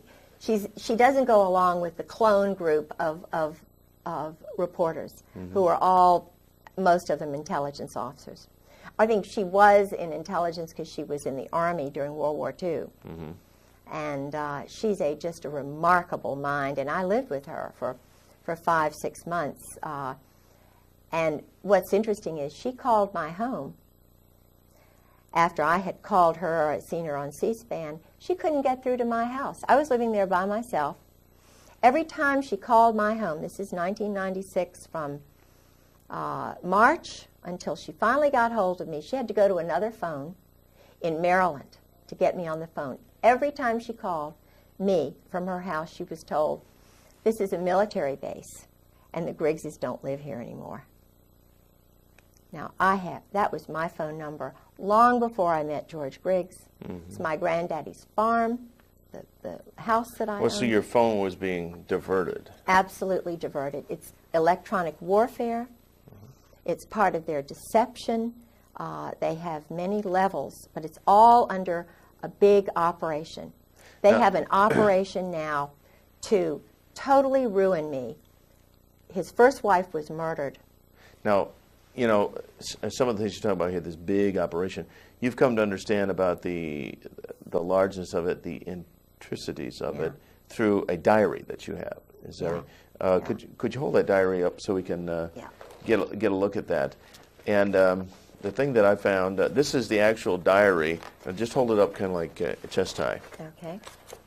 There you go. And these are the actual handwritten notes of your husband. Absolutely. And they reveal an awful lot. In fact, does the military or those in the intelligence community, do they realize you have a copy of this? They do now. Yeah. I had a phone conversation with General Jim Joy. How long ago was this? It was in February of '96. I tried to ask the colonels. They knew I was on the move, trying to find information. Uh-huh. And my husband had mentioned General Jim Joy. Yeah, it's hitting the microphone right there. Just go ahead. Sorry. That's all right. All right. And I called General. I had to call a General Miller in Jacksonville, who was in my husband's address book, and told him I was looking for Christmas card list, and I needed General Joy's telephone number because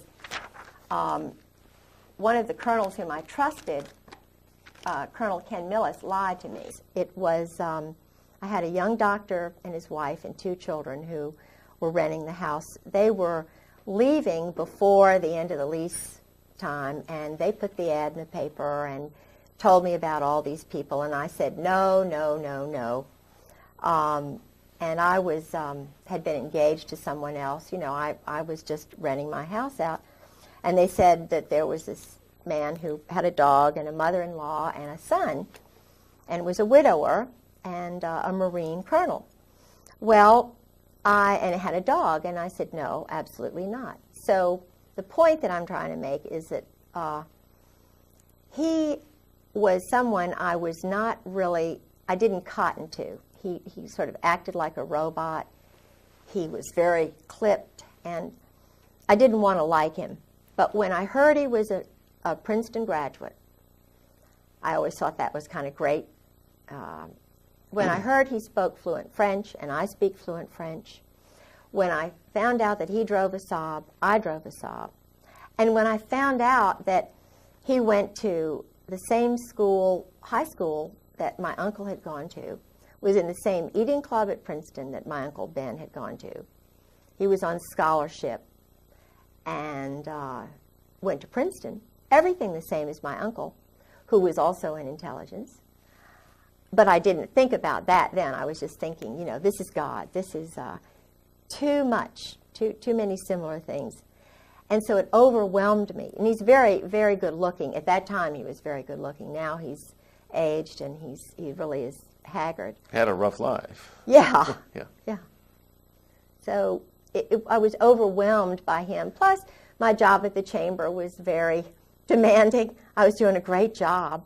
But he said that he wanted me to retire because he wanted to make general. And the man who could make him general was General Louis Buell, because it was just a matter of having somebody who would make you general. To be general wasn't what you did. Mm-hmm. Louis Buell, you needed somebody above Buell to pull you on up. Yeah, Louis just happened to die, and we went to his funeral. And George didn't make it because Louis died. But his first wife had been, I'm sure, battered to death. I was battered. And, but I thought it was just Vietnam and all this kind of thing. And I was trying to get him to stop drinking because I couldn't imagine how the Marine Corps would allow someone to be a total alcoholic who couldn't even carry on a normal conversation dry. I mean, he can't even carry on a normal conversation with anyone unless he's drinking. He never smiled unless he had a glass in his hand. He drank solidly. I have a letter in his own hand that tells, and this is the truth, he drank solidly this amount that I just said for 30 years. His booze bill, and they never entertained, he and his first wife, was $250 a month. And this is from the Naval store. Now think about that. He was totally snockered, just his whole brain, and yet he's working. He is head of running half the world's Marine Corps under General Al Gray. A man who is mentally incapacitated, Totally. unless he's inebriated, and then when he's drunk, I mean, he's in a different, altered state of mind. He can't. Captain Phil Holwager lied to me. And so I got this General Jim Joy, who was the one who was in the Operation Just Cause. Was it Just Cause, the one in Panama? He was in charge of all the psychological operations, the booming music that they hit Noriega with, the chasing him around, the same stuff they did at Waco, too. Of course. We'll get to that in a minute. Yes. Okay. That's General Jim Joy, who was behind Waco. Oh, I see. And General Carl Steiner, the Snake, Okay. who tried to steal Desert Storm away from Schwarzkopf.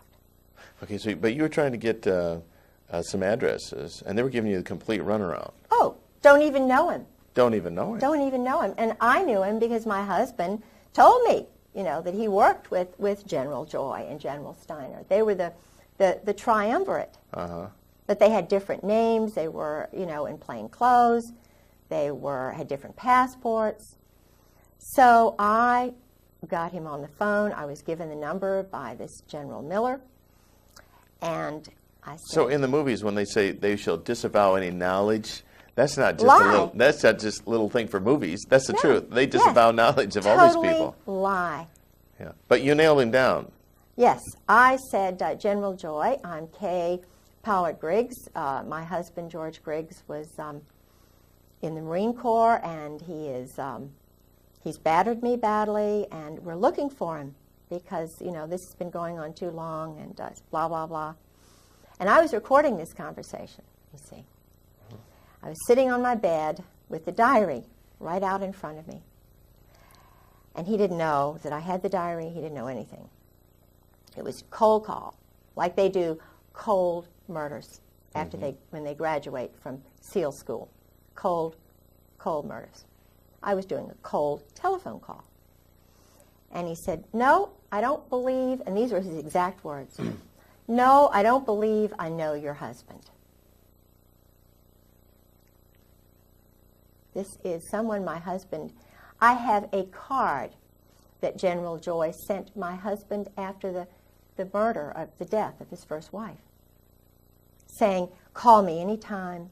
You know, this man, here I was, traumatized, battered, beaten, and he lies to me. So I said, well, General Joy, that's funny, because I'm looking at my husband's diary when he was in Beirut, and you're meeting with him almost every day. I said, you know, first, before that, I said, you know, he was the chief of staff for General Al Gray. You know, he's one of Gray's boys. You know, chief of staff of Fleet Marine Force Atlantic, runs half the world, all of the Middle East, NATO Defense College. You don't know my husband? You're a general? You live outside of Quantico, don't know my husband? I made it very clear. No, can't say as I do. So then I told him about the diary. And these are all immature, adolescent males. These are men who don't know how to deal properly with adults. They lie. They're deceptive. They hide behind trees. But when you nailed him on the diary... When he realized... He said, his exact words were, oh, that George Griggs.